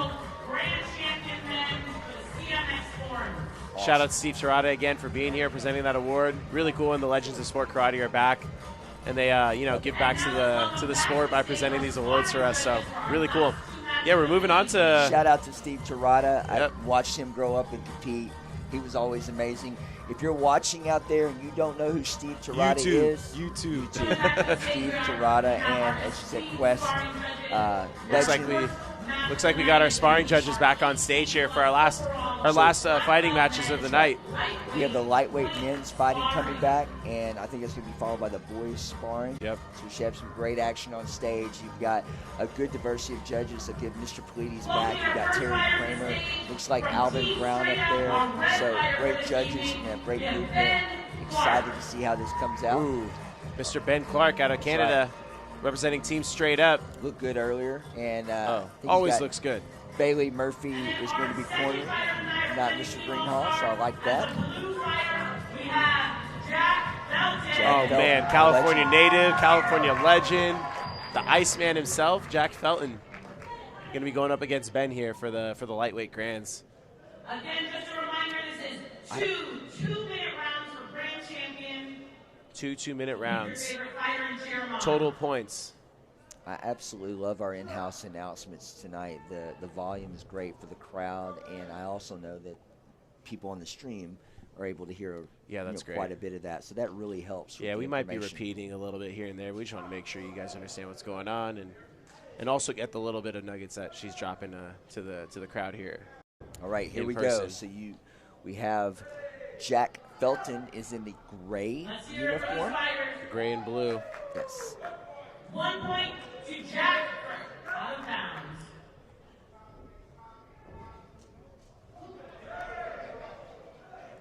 That's something that that the rules had changed recently, where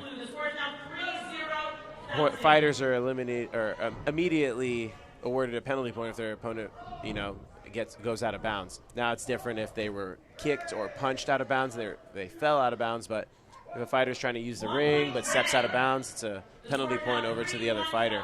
Yeah, that's a rule as an official, and for those at home watching and listening, it's actually a really good subject while we're watching a fight, because as these fighters are moving around, you can see on the floor the blue area there is the inbounds, and as they move into the red warning track area, the judges have designated that as out of bounds. The fighters have got to stay within that realm, and really the rule of stepping out of bounds has mostly really been the same, but the implementation and the understanding of that has definitely evolved. So if the fighters are not fighting, if they are just stepping and moving, then it is a penalty to go out. If there's an exchange, you may see the referee make a momentary choice of whether that was a penalty or if it was an exchange that caused that. But again, that's a referee choice in that moment. But solid defensive bounds, sidekick just like right every there. sport is important, isn't Oh it yeah, not? yeah, Yeah, so 100%. it makes sense. So great fight going on here. Jack Felton leading the way, controlling the tempo, it looks like. Ooh, nice exchange from the side. There you go. Jack Felton, one of the greats in our sport. And, 1 point. one thing I love about Jack Felton when he fights is it's just the epitome of timing, right? Ooh, beautiful counter there. I don't know if it's scored from the side. No, you've got 2 from the corner and We 2 do have from 2. the center. Yes. 9-2. Jack is up in the first round. 10 seconds left. Jack also, is one of the best of all time of controlling the lead and controlling the match. So to be down 9-2 after the first round is already a disadvantage when it's against Jack Felton. Not the best position to be in. Atlantic Ocean. Yeah. When you're down. For sure. Now, we don't know what Ben Clark's going to come out with on the second round. Obviously, being Ben's a straight-up member, fighter, he's a great fighter, being coached over there by Bailey Murphy. Like, he's going to give him every opportunity, to do what he can to come back. But against a legend like Jack, that is definitely hard to do. Easier said than done. It's one of those things where, experience plays a huge part in this. And Jack's been on that stage year after year after year after year, so he's no stranger to this stage. I think you guys are going to watch the second Another round. side Jack is not going to run. He's not going to just bounce around. He's going to be engaged. That's a 10-point spread. Up. We're going to do the spread out and bow. Okay. So our winner tonight of our lightweight points. So occasionally they'll base the rule where they will go ahead and go the full 2 minutes in the second round. We have a 10-point spread on that. So because it wasn't the overall, we'll move on. So great job to Jack Felton. Made that second round super short. And again, when we say spread rule, meaning that you are winning by 10 points. So with that 10-point lead, they stop the match with the exception of the overall. Great job to Jack Felton.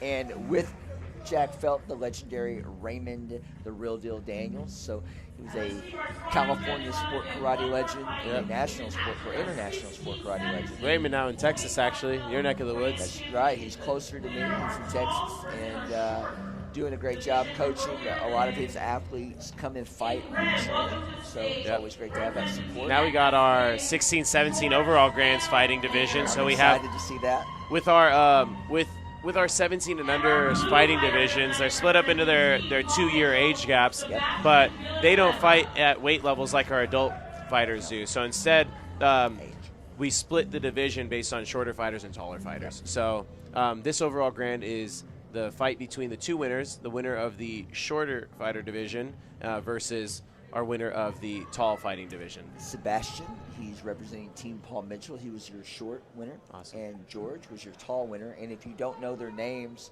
George is taller. Yeah. He's in the blue and black there from this side. And Sebastian is in the white and black gold Paul Mitchell trim. Yeah. Paul Mitchell very rarely picks up junior fighters, so says something about Sebastian. He's a great young fighter out of the Texas area, and Vito Rodriguez, one of his top coaches, also a promoter for the Pro-Mac Association, and a great fighter himself. Ooh, nice blitz. Beautiful exchange, guys. I'm sure Vito's watching at home right now. Ooh, nice blitz also. That was a great Both blitz. fighters really utilizing the blitz with the body punch right now. 2-2 is the score. It's going to be a close fight, I feel like. Sebastian's on his toes, bouncing, doesn't want to get caught. Ooh, nice side kick, sir. Yes, so 2 points to Sebastian on the side kick. That's right. And George, obviously, with the taller fighter, he wants to use that reach. And it looks like between the blitz and his kicking, he is trying to establish the reach distance, but not bothering Sebastian, honestly. Great takeoff after the kick. Yeah, that was a great timing takeoff. Ooh, nice double and triple bump from Sebastian over there. That was great. 7-2. No confirmation on that exchange. So again, Sebastian's up. 7-2. That's right. 30 seconds left. And this is a one-round match. So nice little defensive jump back fist right there. Was it the D side or the blitz? It was neither. Neither. Not enough confirmation. Ooh, did he land the spin kick? I couldn't tell Attacking from spin here. kick. One for him, moving back out, just out of bounds. No confirmation there. Not enough on that one, sword. And time is up. Our winner is Sebastian Villanueva. There you go. You heard it in-house. The winner of the 16-17 Grand Champion, Sebastian Villanueva, Team Paul Mitchell. Mr. David Gilbert. Congratulations to both fighters. Shout out to Damon Gilbert, another California legend. That's right. Representing. So he not only was he coaching his fighter during this particular match, but he was also designated as the presenter for this match. So we designated him before we knew who was going to win. So. Yeah, that's pretty funny. Nice when that happens. Well, it's nice of him to still give it. That's respectful. Good job, sir. And congratulations to Sebastian. Very nice. Great young fighter there. Great future in the sport. Love seeing that. Oh, looks like that finished up the sparring for the evening, because if you're wondering at home, if you've kind of been keeping up and you're a big fighting fan, the men's heavyweight that was assigned for tonight, there was a bow out with the team, so we don't get that particular fight. Yep, that's what she's explaining here in-house. So we appreciate that. Our fighting judges are going to make their way off the stage. And so if you're at home and if you don't have a copy of the format that was shared online earlier, and kudos to Jackson Rudolph for doing that. We really appreciate it. Everything helps. Information helps, so we appreciated that. The 13 and under overall girls forms championship. Now, earlier we watched a weapons division. This is the empty hand forms. We got a Madeline back again. Swept the division again. She did. I was an official over there in that ring this weekend, and she did a great job. It was really tough competition against the Claire group, and they had some great girls in her category as well. So kudos to all of them. But Madeline, super strong, as you can see, comes out dynamically, fast, clean.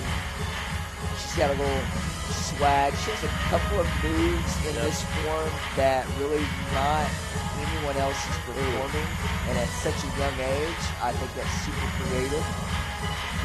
That's another reminder for you guys all at home to share this video. Madeline already won her trophy. She won her division. She's not competing against anybody, but she's up here showing out, doing the best she can. So what we ask of you guys is to share this with everybody, to really show her off, get her out there. She could have just taken the trophy and went home, right? Absolutely love that little, I'll call it a little swagger move there, out of the backhand spring into the little knee raise. I'm not sure what she calls it, but it's pretty cool. Solid kicks right there. Yes. Nice extension.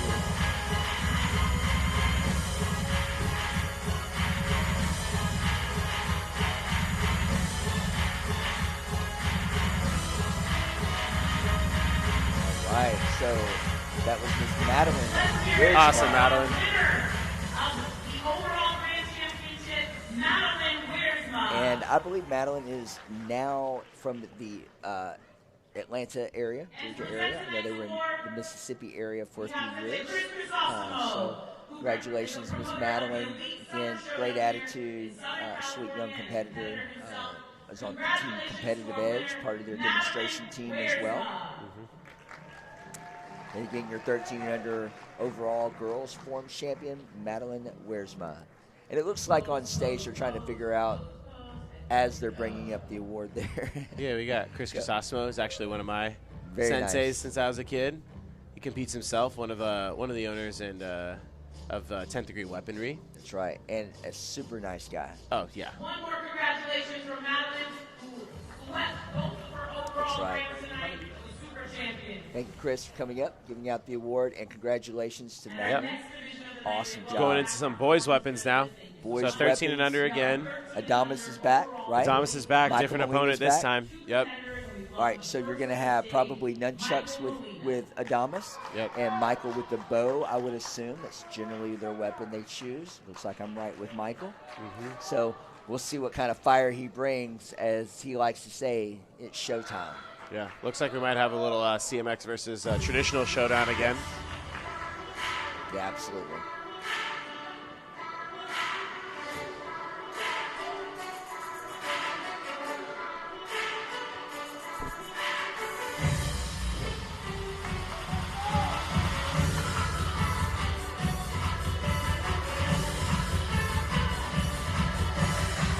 I know that Michael was recently a grand champion weapons winner in Texas at the Tall City Classic last month. It's a regional event down there. It's also a NASCAR-related event, format event. Ooh, That was cool. beautiful catch by Mike. Good job.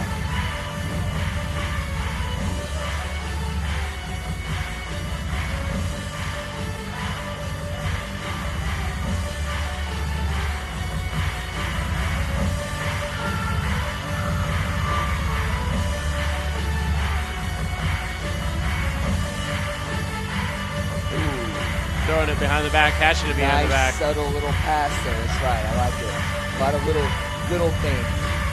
Very nice. Great flow from Molina as he's transitioning. He made you think he was going one way, came back and caught it the other. That was pretty creative. Good job. As he gives a little look off to finish. Let's hear it from Michael Molina. Fun performance from Michael, which is pretty typical. It's usually a pretty fun performance. Welcome back to the stage. Brings our the energy. second competitor, Adonis Yeah. Rukowski. Looks like Adamas is actually going to be using the sword for his traditional. Because as you mentioned, him doing traditional rather than creative musical, which he normally does nunchucks with his traditional, the sword. And breaking out the red top. Yeah, I was just going to say, we don't really see the red top too often anymore. I like it. It's cool. With the black Hakama. And he's using the music, which adds a little extra to it. I'm liking it so far. I think he brought out the red top because he's the Red Dragon tournament. Yeah. I don't know if that had to do with it. Maybe. I don't know. He's trying to play up to the crowd a little bit, yeah? Maybe. Or the promoter. I don't know. Or the But, promoter, yeah. You know, you have to know where you are at all times, right? Ooh. Seems like music maybe cut out a little bit there. Yeah, and sometimes we don't know. We don't know what they meant to stop music at intro or if it messed up or what. But what we always love to see is the competitor just moving along, Yep. doing their thing. It's Not great. even a hiccup yet. Very clean sword cuts here. Yes.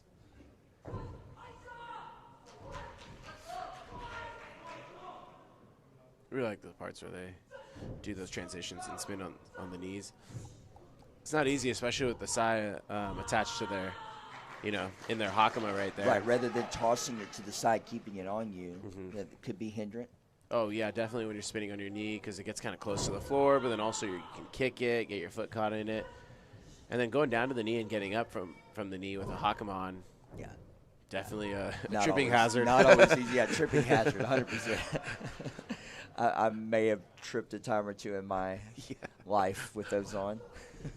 Funny Might story. be why I don't wear them very often anymore. Yeah, funny story. I did a demo one time when I was a kid, and we were at this event. It wasn't a karate event. It was actually a dance event that my cousin was hosting, and he was like, "Hey, I want you to come out and do a little karate demonstration." Halfway through, I'm like, "All right, sounds good." And I'm like 9 or 10 years old at the time, and I'm just hanging out, enjoying it. He's like, "Hey, you're up next," and I'm like, "What?" I go and put my hakama on, right? I get up to do my sword form. I put both legs in one pant of on one side of the hakama.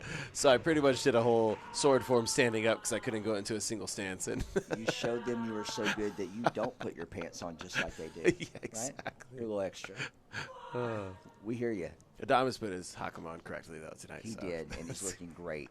Great sword work, great cuts, great speed and transitions on that. Loved it. Let's hear it for our second Give it up competitor to tonight, Mr. Adamas. That's great. Rakowski. Good job. And welcome back to the stage, our first competitor, Michael. So We'll see what the judges liked on this yeah, one. it was just these two. So I you feel had like- your creative versus yeah. traditional again. And I feel like the whole night it's been back and forth. It hasn't been like you feel like maybe there's certain nights where creative gets or CMX gets the favoritism or the picks or the other way around. But it's really been here and there. So There are some finals where it seems to be leaning in a certain way, but this has been you've had a little bit of everything. this is a cool presentation. We got Kevin Kowalczyk up there presenting the award. He actually won the 30 and up Grand Champion division earlier. So he's up there in his uniform presenting the award to the winner of this division. Well, and Kevin's one of my favorite competitors from the perspective of his age and what he can still do. Oh, man, he's amazing. No, yeah. absolutely. He moves like he's 25. And it's really cool watching him out there compete while his son is also competing, too. Well, and if you'll talk to him as we talk about being parents and our kids, he's kind of transitioning out of competing and just to focus on his son now that he's really moving forward. So that's really cool. We appreciate Kevin giving out the award.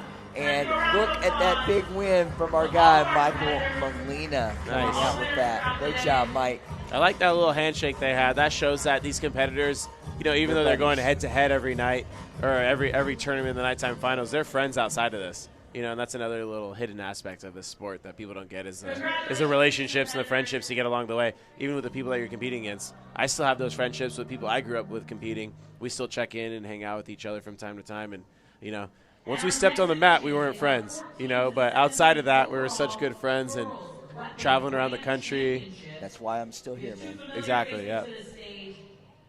Love it. Congratulations once again to Michael Molina for that huge win. Yeah, of his awesome category, job. buddy. That was great. And great job to Adam, man. Awesome job for you guys. Thanks for representing.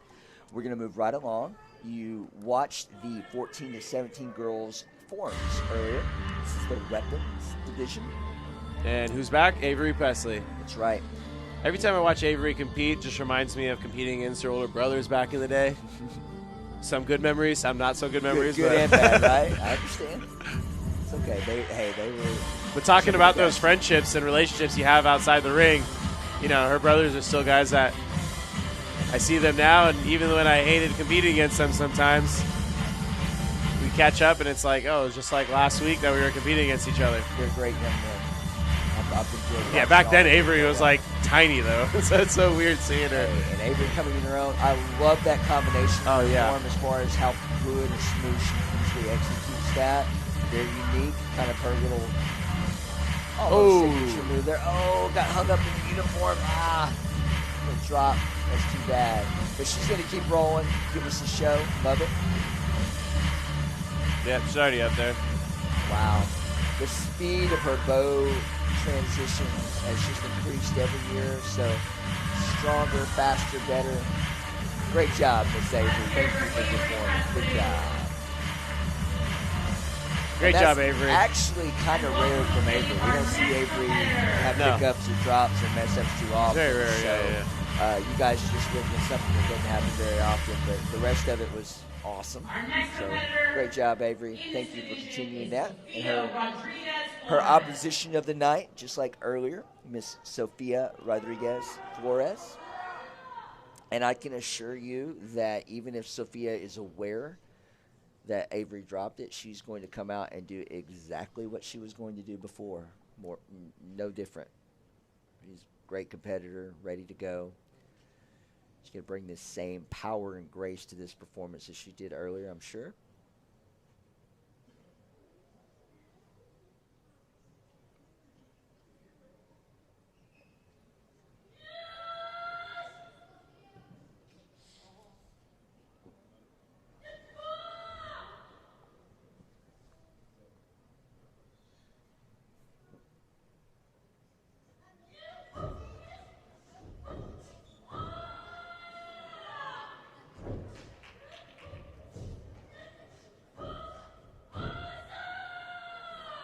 I really love Sophia's traditional bow form. She's so clean.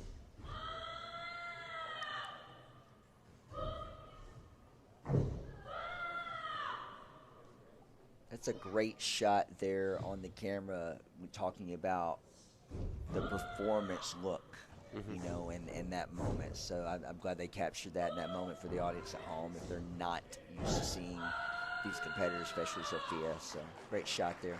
Yeah, talking about that triple threat I was mentioning earlier. She was up here earlier doing her forms in the grands.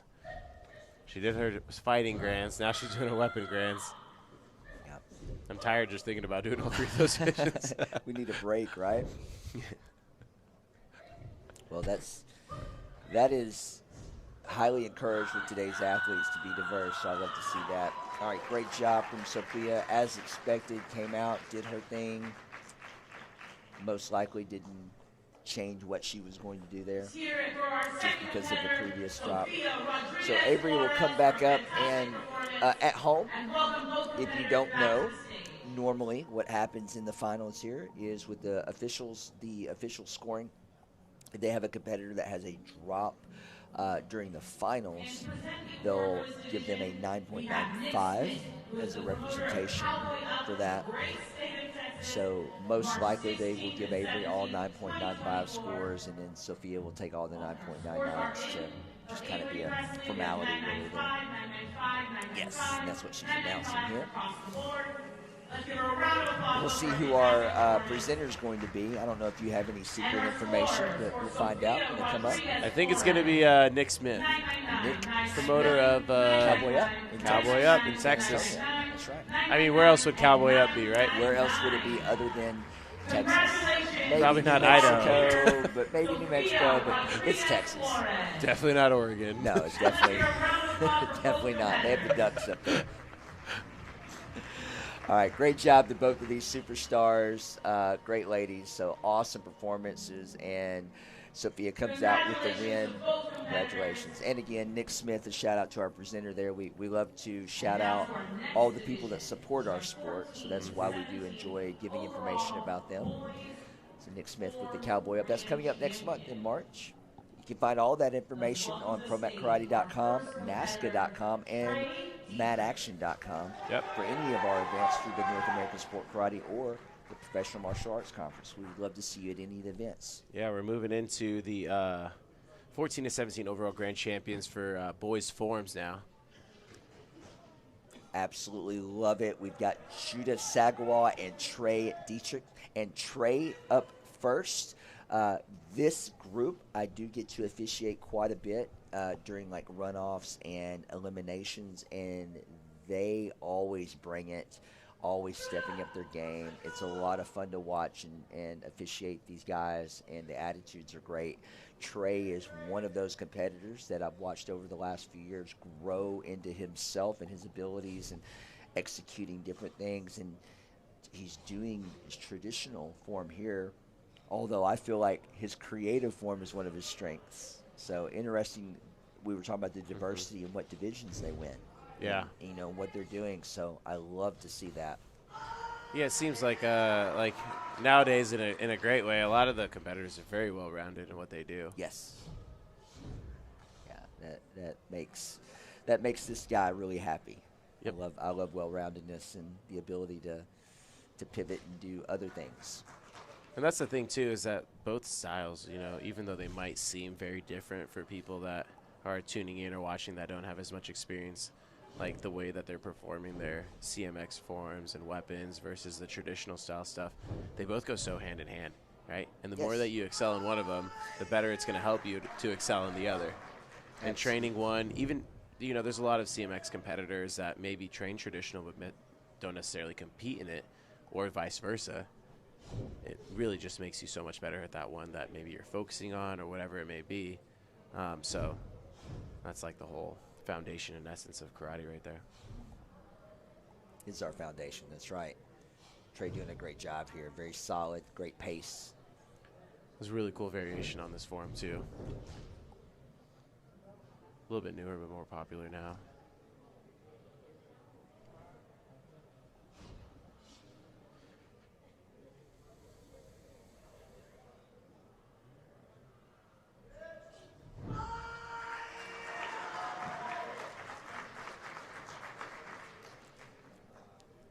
Really strong ending there to the form.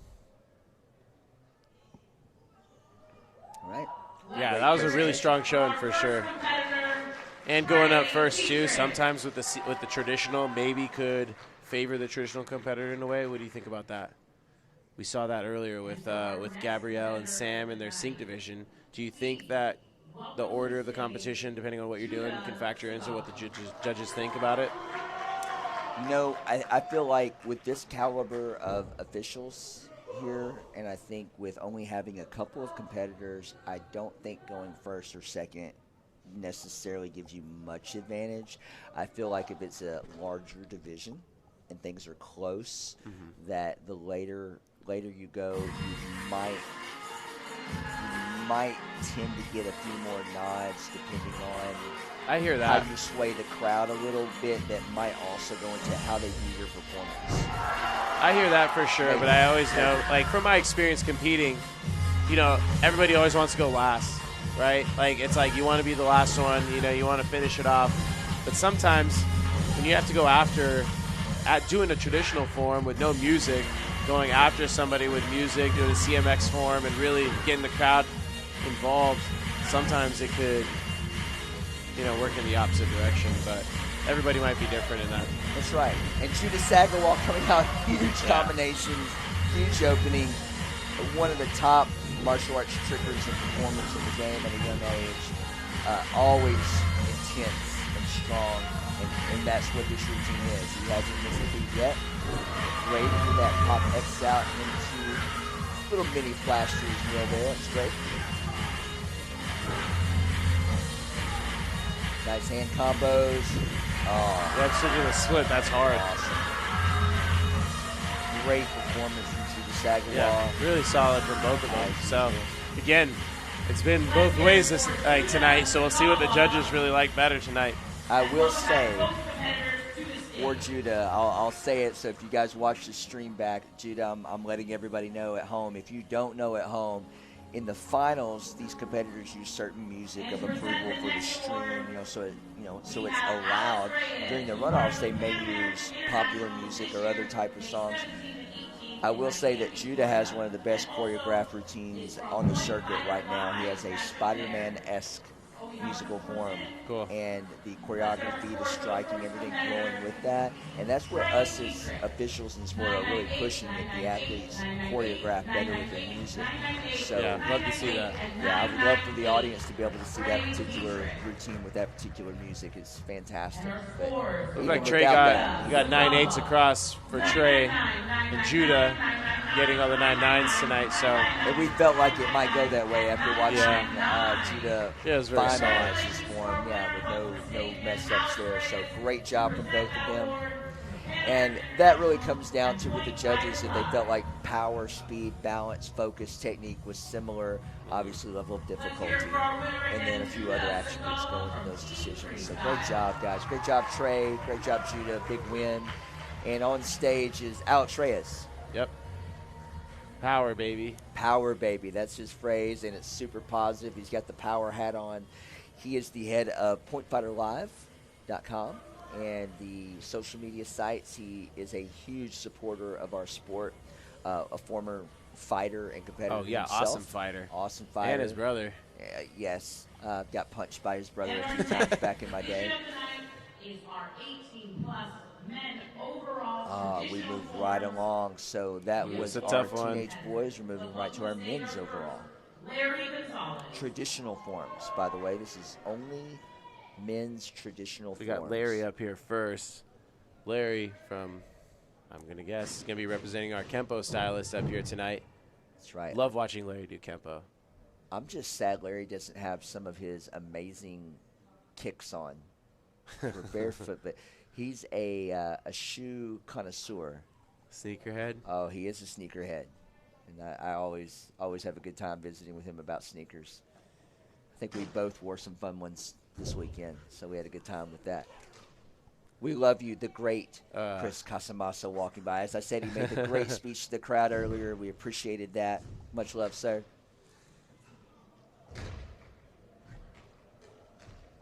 All right, and Larry's kicking off with the Kempo traditional form. A lot of For those watching it, really may not have any idea what they're looking at all. To best explain, it's all imaginary fighting. When we are doing these routines and forms, you're imagining that you're fighting other people, defending yourself from other people, along with some of the fun moves. The Kempo forms really lend themselves to looking like self-defense because they're all based on just the trapping and striking. And there's a lot of different ways to explain it within the martial arts world. But again, for those at home that may not know all those phrases, you can see, it looks like he's fighting. It looks like he's defending himself a little bit more than maybe some of the routines that have longer kicks or big movements or pauses, right? Everything's quick, everything's sharp, everything's fast. And that was one thing cool I remember growing up with in Southern California with our tournaments. We always had a self-defense division. Right. And the self-defense division, it was won a lot, and it was a lot of fun to watch when the Kempo stylists came out because they would do like a section of the form, kind of like how Larry's doing right now. They would do it slow. They would, perform the section side by side. It would be 2 people up. And then after they did that section, then they would actually demonstrate it on each other. And you would get to see exactly what every single move was doing, and that really brought it to life especially. I do enjoy those performances, 100%. And Larry Sharp, always a great representative of his style, version of Kempo, and great stage competitor. No stranger. And he's an excellent fighter as well. Awesome fighter, yeah. Giving kudos to that. Great job, Larry. Next up, we got the brother of Sophia that won the last division. That's right. So we watched Sophia a few times this evening, so now we get Diego on stage. Back to back. He's going to be performing more Japanese Okinawan-based form. Yes. He had a huge win this morning, in that traditional division, earned his berth to the stage. And give them a little bit of a shout-out. We talked about Sophia earlier, and with her brother Diego, they have a fantastic YouTube channel and social media channel, the DG and Pia. And you can follow that. You can look that up, Instagram, Facebook, and YouTube. They do really awesome videos and recap vlogs of all of these events, including Compete. And they have quite a few on their YouTube channel. They share a lot of fun. So if you're young athletes out there, parents, you have kids that are into this and want to know more about these athletes, check that page out, check out these athletes, and share the love, as we've been saying all night. It's definitely a cool insight to like more behind the scenes stuff. Yes, 100%. What happens at the tournaments. Yeah, the energy and the culture and the people. Exactly, and kind of that relationship thing that we were talking about earlier. It's a lot of fun.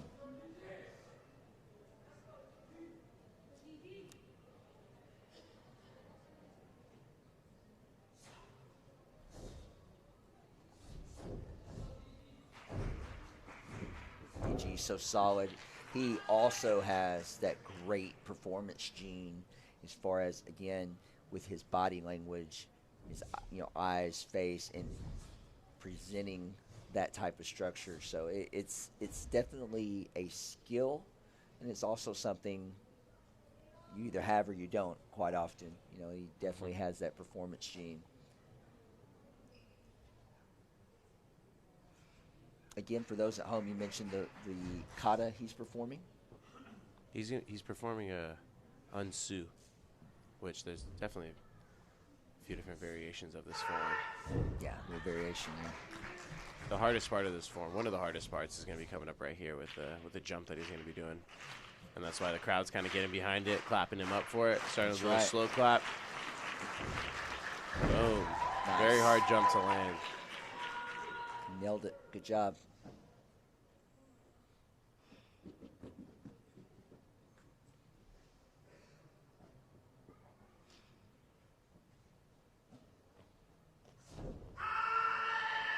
What a strong finish right there. Very nice.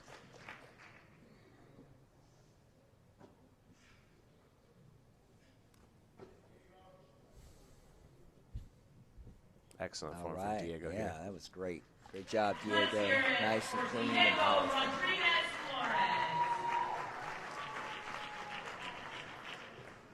Let's welcome next to the stage our next competitor. third competitor. overall traditional forms, Samuel Diaz. He's a winner of our traditional challenge yesterday. Yes, and member of Team Paul Mitchell. He was the other member of the Sync winners earlier. Already a winner on stage tonight. That's right. And again, Sam's from the New York area. You'll know that as soon as you talk to him for 5 seconds. Yes. Yes. And you'll also know he's a really nice guy, a really neat guy. Always appreciate his respect. As nice as they can get from New York. No, I'm just kidding. All our New York people are gonna poke at you, sir. But I Hey, I'm understand from it's the New York, California, California it's okay. thing, right? I got you.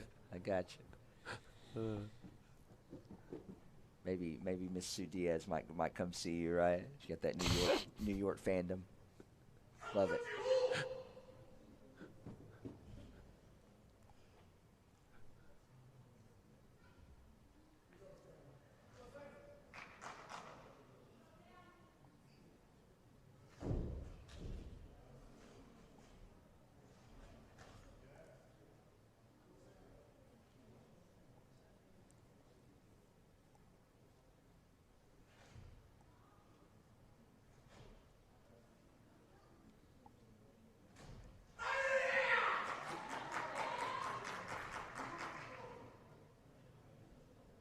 Nice, strong outing from Sam. It's one of our, we refer to it as senior competitors, but obviously in the public view, it's a little different than how we refer to that in the martial arts. You know, if you are 35 and above, you are lumped into the senior categories for competition in sport martial arts, although we understand usually senior, we think over 65, right? So it's a little different there. So if you heard us say that in passing and you look at Sam and say, he doesn't look 65, Yeah. you're right, he's not. But he's also not 18 years old either. Yeah, I guess So, you could say the same about yeah, like there's a little Cristiano Ronaldo, you know. yeah, a little fun designation for you guys if you didn't know. Sam's doing a great job. Very clean. Again, we talk about variations. We've said that a few times tonight. So as martial artists watching this or rewatching this later, you know, I think that we touch on it quite often, but you kind of led into it a little bit earlier talking about the variations. So if they watch a kata or watch a form and it's different than the way they do it, it's not wrong. No. It's just presented differently for competition most of the time. Yeah, and we also, there's so many different styles of karate, even within Japan and Okinawa, so in each of those styles they might be doing the same kata, but some of the way they do their stances or extension of certain techniques might be different, so structurally it's the same form, but the execution of it might be different. And that's allowed on most of the open market, but as we touched on earlier in the show, maybe a traditional only circuit or a division is requiring these things to be classically performed. Do you see a lot of variation in some, like you mentioned, the WKF organization? There still is variation allowed, you know, and depending on what style that you're performing it in, you have to do it in a certain way, Yes. you know, so There's always rules there's all and yeah. parameters. Yeah, exactly. Yes. Jesse Scheffler. All right, so Last competitor, Jesse Scheffler coming rounding up. out the division, This will be a Korean-based performance. out of New York, LeClaire's. Yeah, part of the LeClaire group, one of their top instructors and competitors.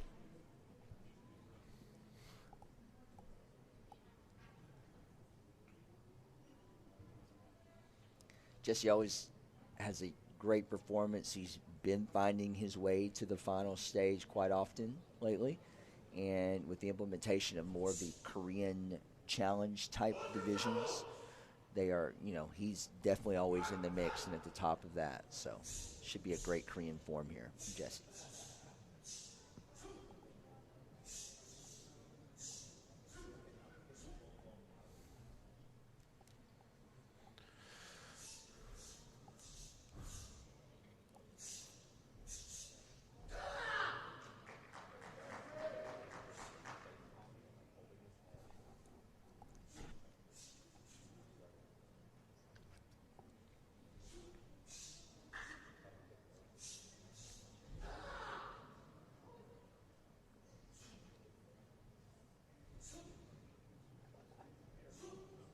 So the Claires have a Tang Sudo base. Yep.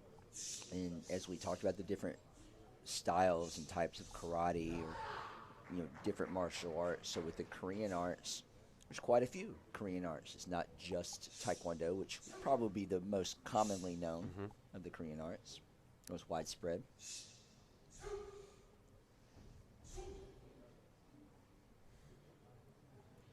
So one thing about Tang Sudo too is it kind of has they share a lot of similar forms as some Japanese styles. Yes. So this form that he's performing right now is a Tang Sudo version of Gojishiosho, which is a traditional Shotokan kata. Super glad you said that. Let's hear it for So Jesse it's, Scheffler. again, it's something a lot of people don't know, or even a lot of martial artists don't know some of those tie-ins.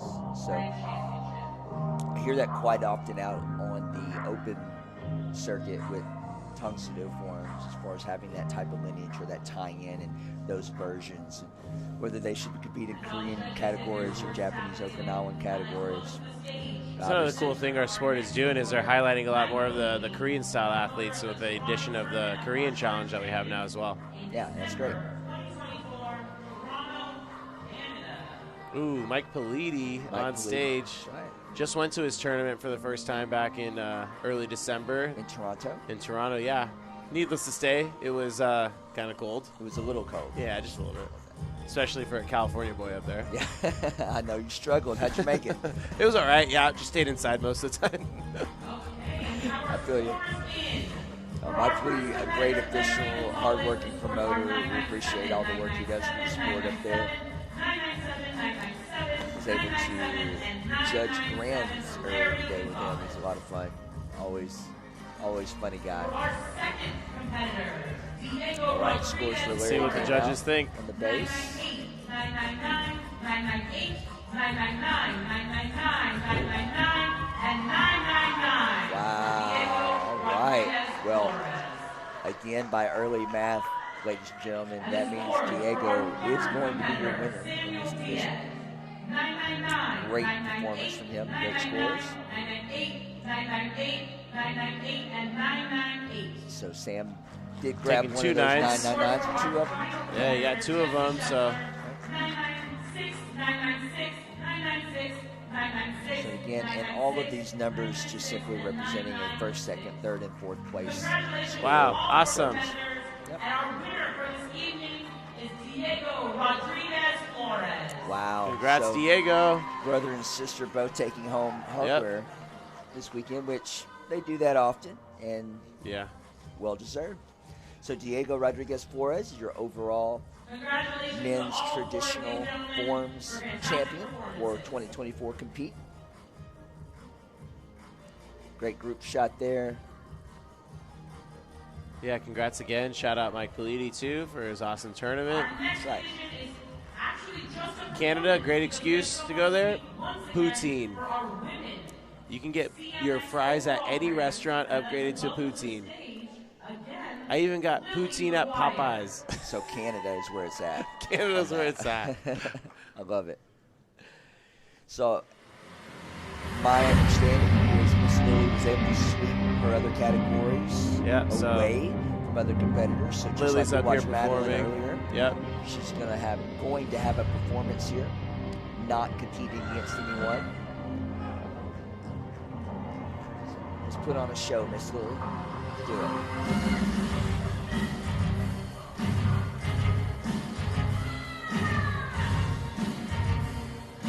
Nice backside. Good scoop. Well executed. Looked great from that angle. Good job.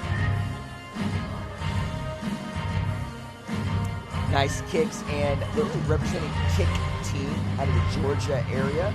All of their competitors in that area have great kicking. So Master Juan, Amy Lada, former NASCAR competitor, they do a great job with that group, especially with their kicking. Always happy to see that. Great work. Very nice.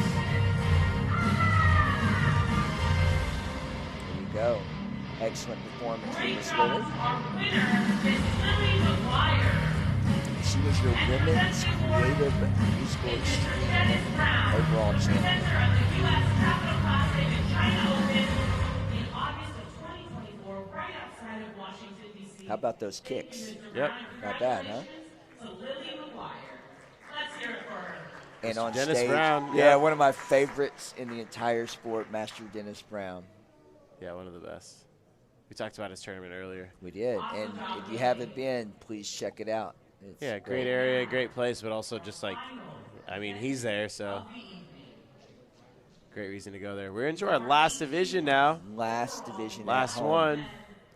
We got our 18 and over overall grand champion black belt men's CMX weapons, our creative, musical, and extreme. We got 3 competitors up in here. Our first one's going to be Mr. Dawson Holt, our sword competitor.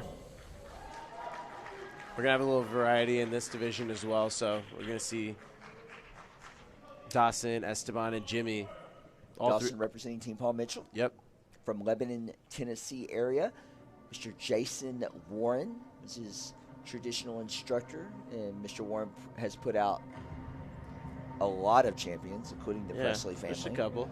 Presley family and Dawson, and many more I can name as well.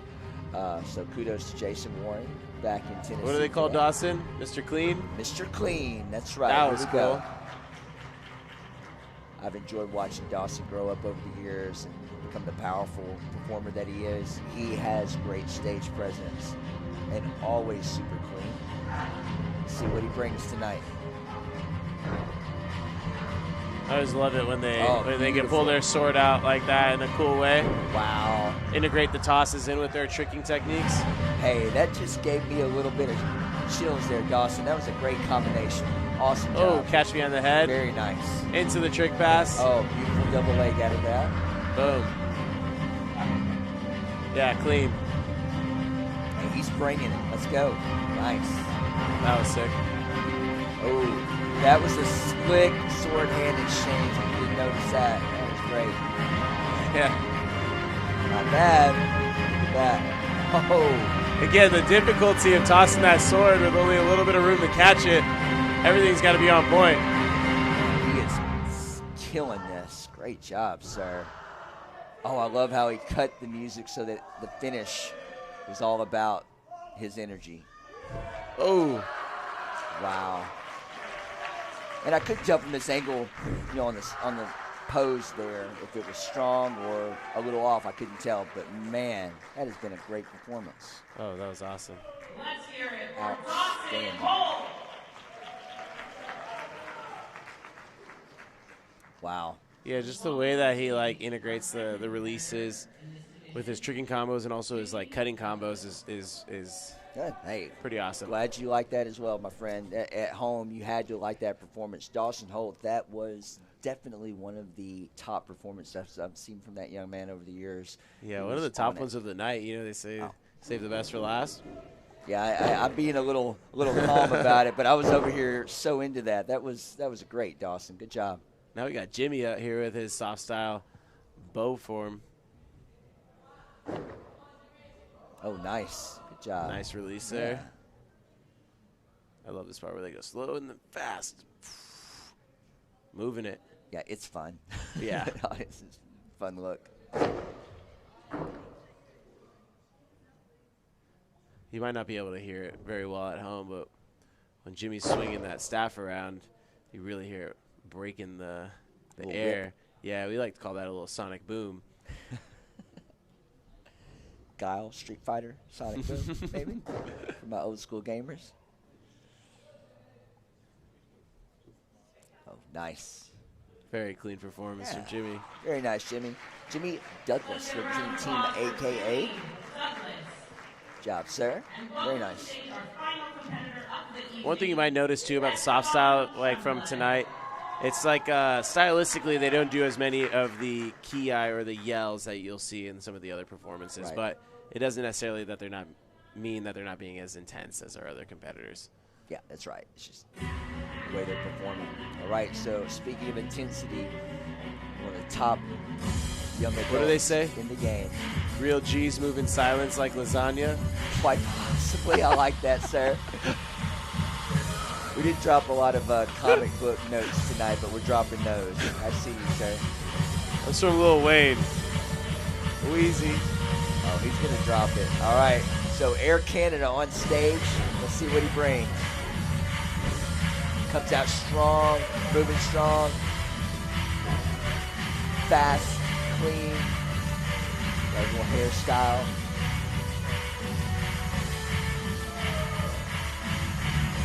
Nice backside with the release. That was subtle. Passing the bow between his legs, always upside down. Yes.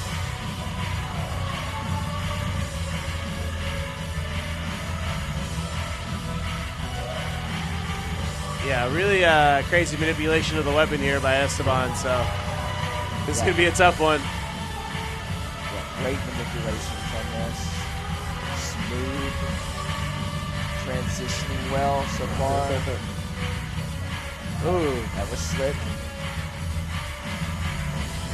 And huge finishing move from Esteban. That's a new thing we've been seeing recently. It's almost like just throwing the bow now is too easy. Now they got to trick while they throw it and then catch it. I mean, honestly, always pushing the limits, really, huh? To do any technique, much less that technique, and then catch the weapon, both of them at the same so time. difficult. They make it look easy, but it's no easy task. That was a great final. Wow, awesome. Our last presenter, the man, El Presidente. El Presidente, that's right. Master Larry Carnahan coming to the stage. And for those of you that may not know, Larry Carnahan, the president of the North American Sport Karate Association, we refer to as NASCA, and has been since the 80s, and definitely a leader in the sport. Also the promoter of the Diamond Nationals in Minneapolis every October-November timeframe. Yeah, Diamond Nationals. One of the goated events. So as you hear the scores rolling in, super interested to see what scores Esteban gets here, to see if he takes it from Dawson or not. That was a very tight competition there.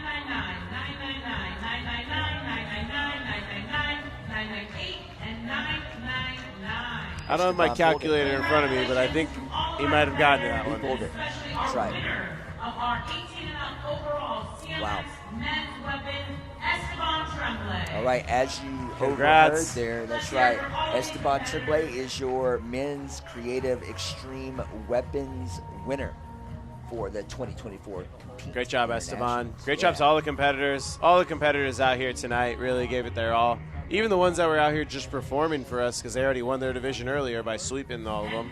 Now, we appreciate that. That makes the show better. That's for sure. Congratulations, Esteban, Vinny, and Dawson. Fantastic final. That was beautiful. Oh, fantastic. All right, so that finishes up our show. We want to thank you for tuning in to the 2024 Compete International Martial Arts Championships here in California. For myself, Joey Perry. Shaheen Jahanbash here. We had so much fun commentating this for you guys. Hope you guys had a lot of fun watching it, too, with us. It was a great show. Yeah. We didn't get too nerdy or geeky, I think. I think it was okay. I mean, not biased at all. I think we did a pretty good job, Joey, so. Well, great job, sir. We appreciate you guys tuning in. We hope you share. We hope you enjoyed the show. We appreciate all of your support. We hope to see you at the next event. And I think in the future, even next month at Cowboy Up, as we mentioned, we'll see you on that stream. All right, have a great night. On behalf of my whole family, thank you guys for supporting it. We appreciate it.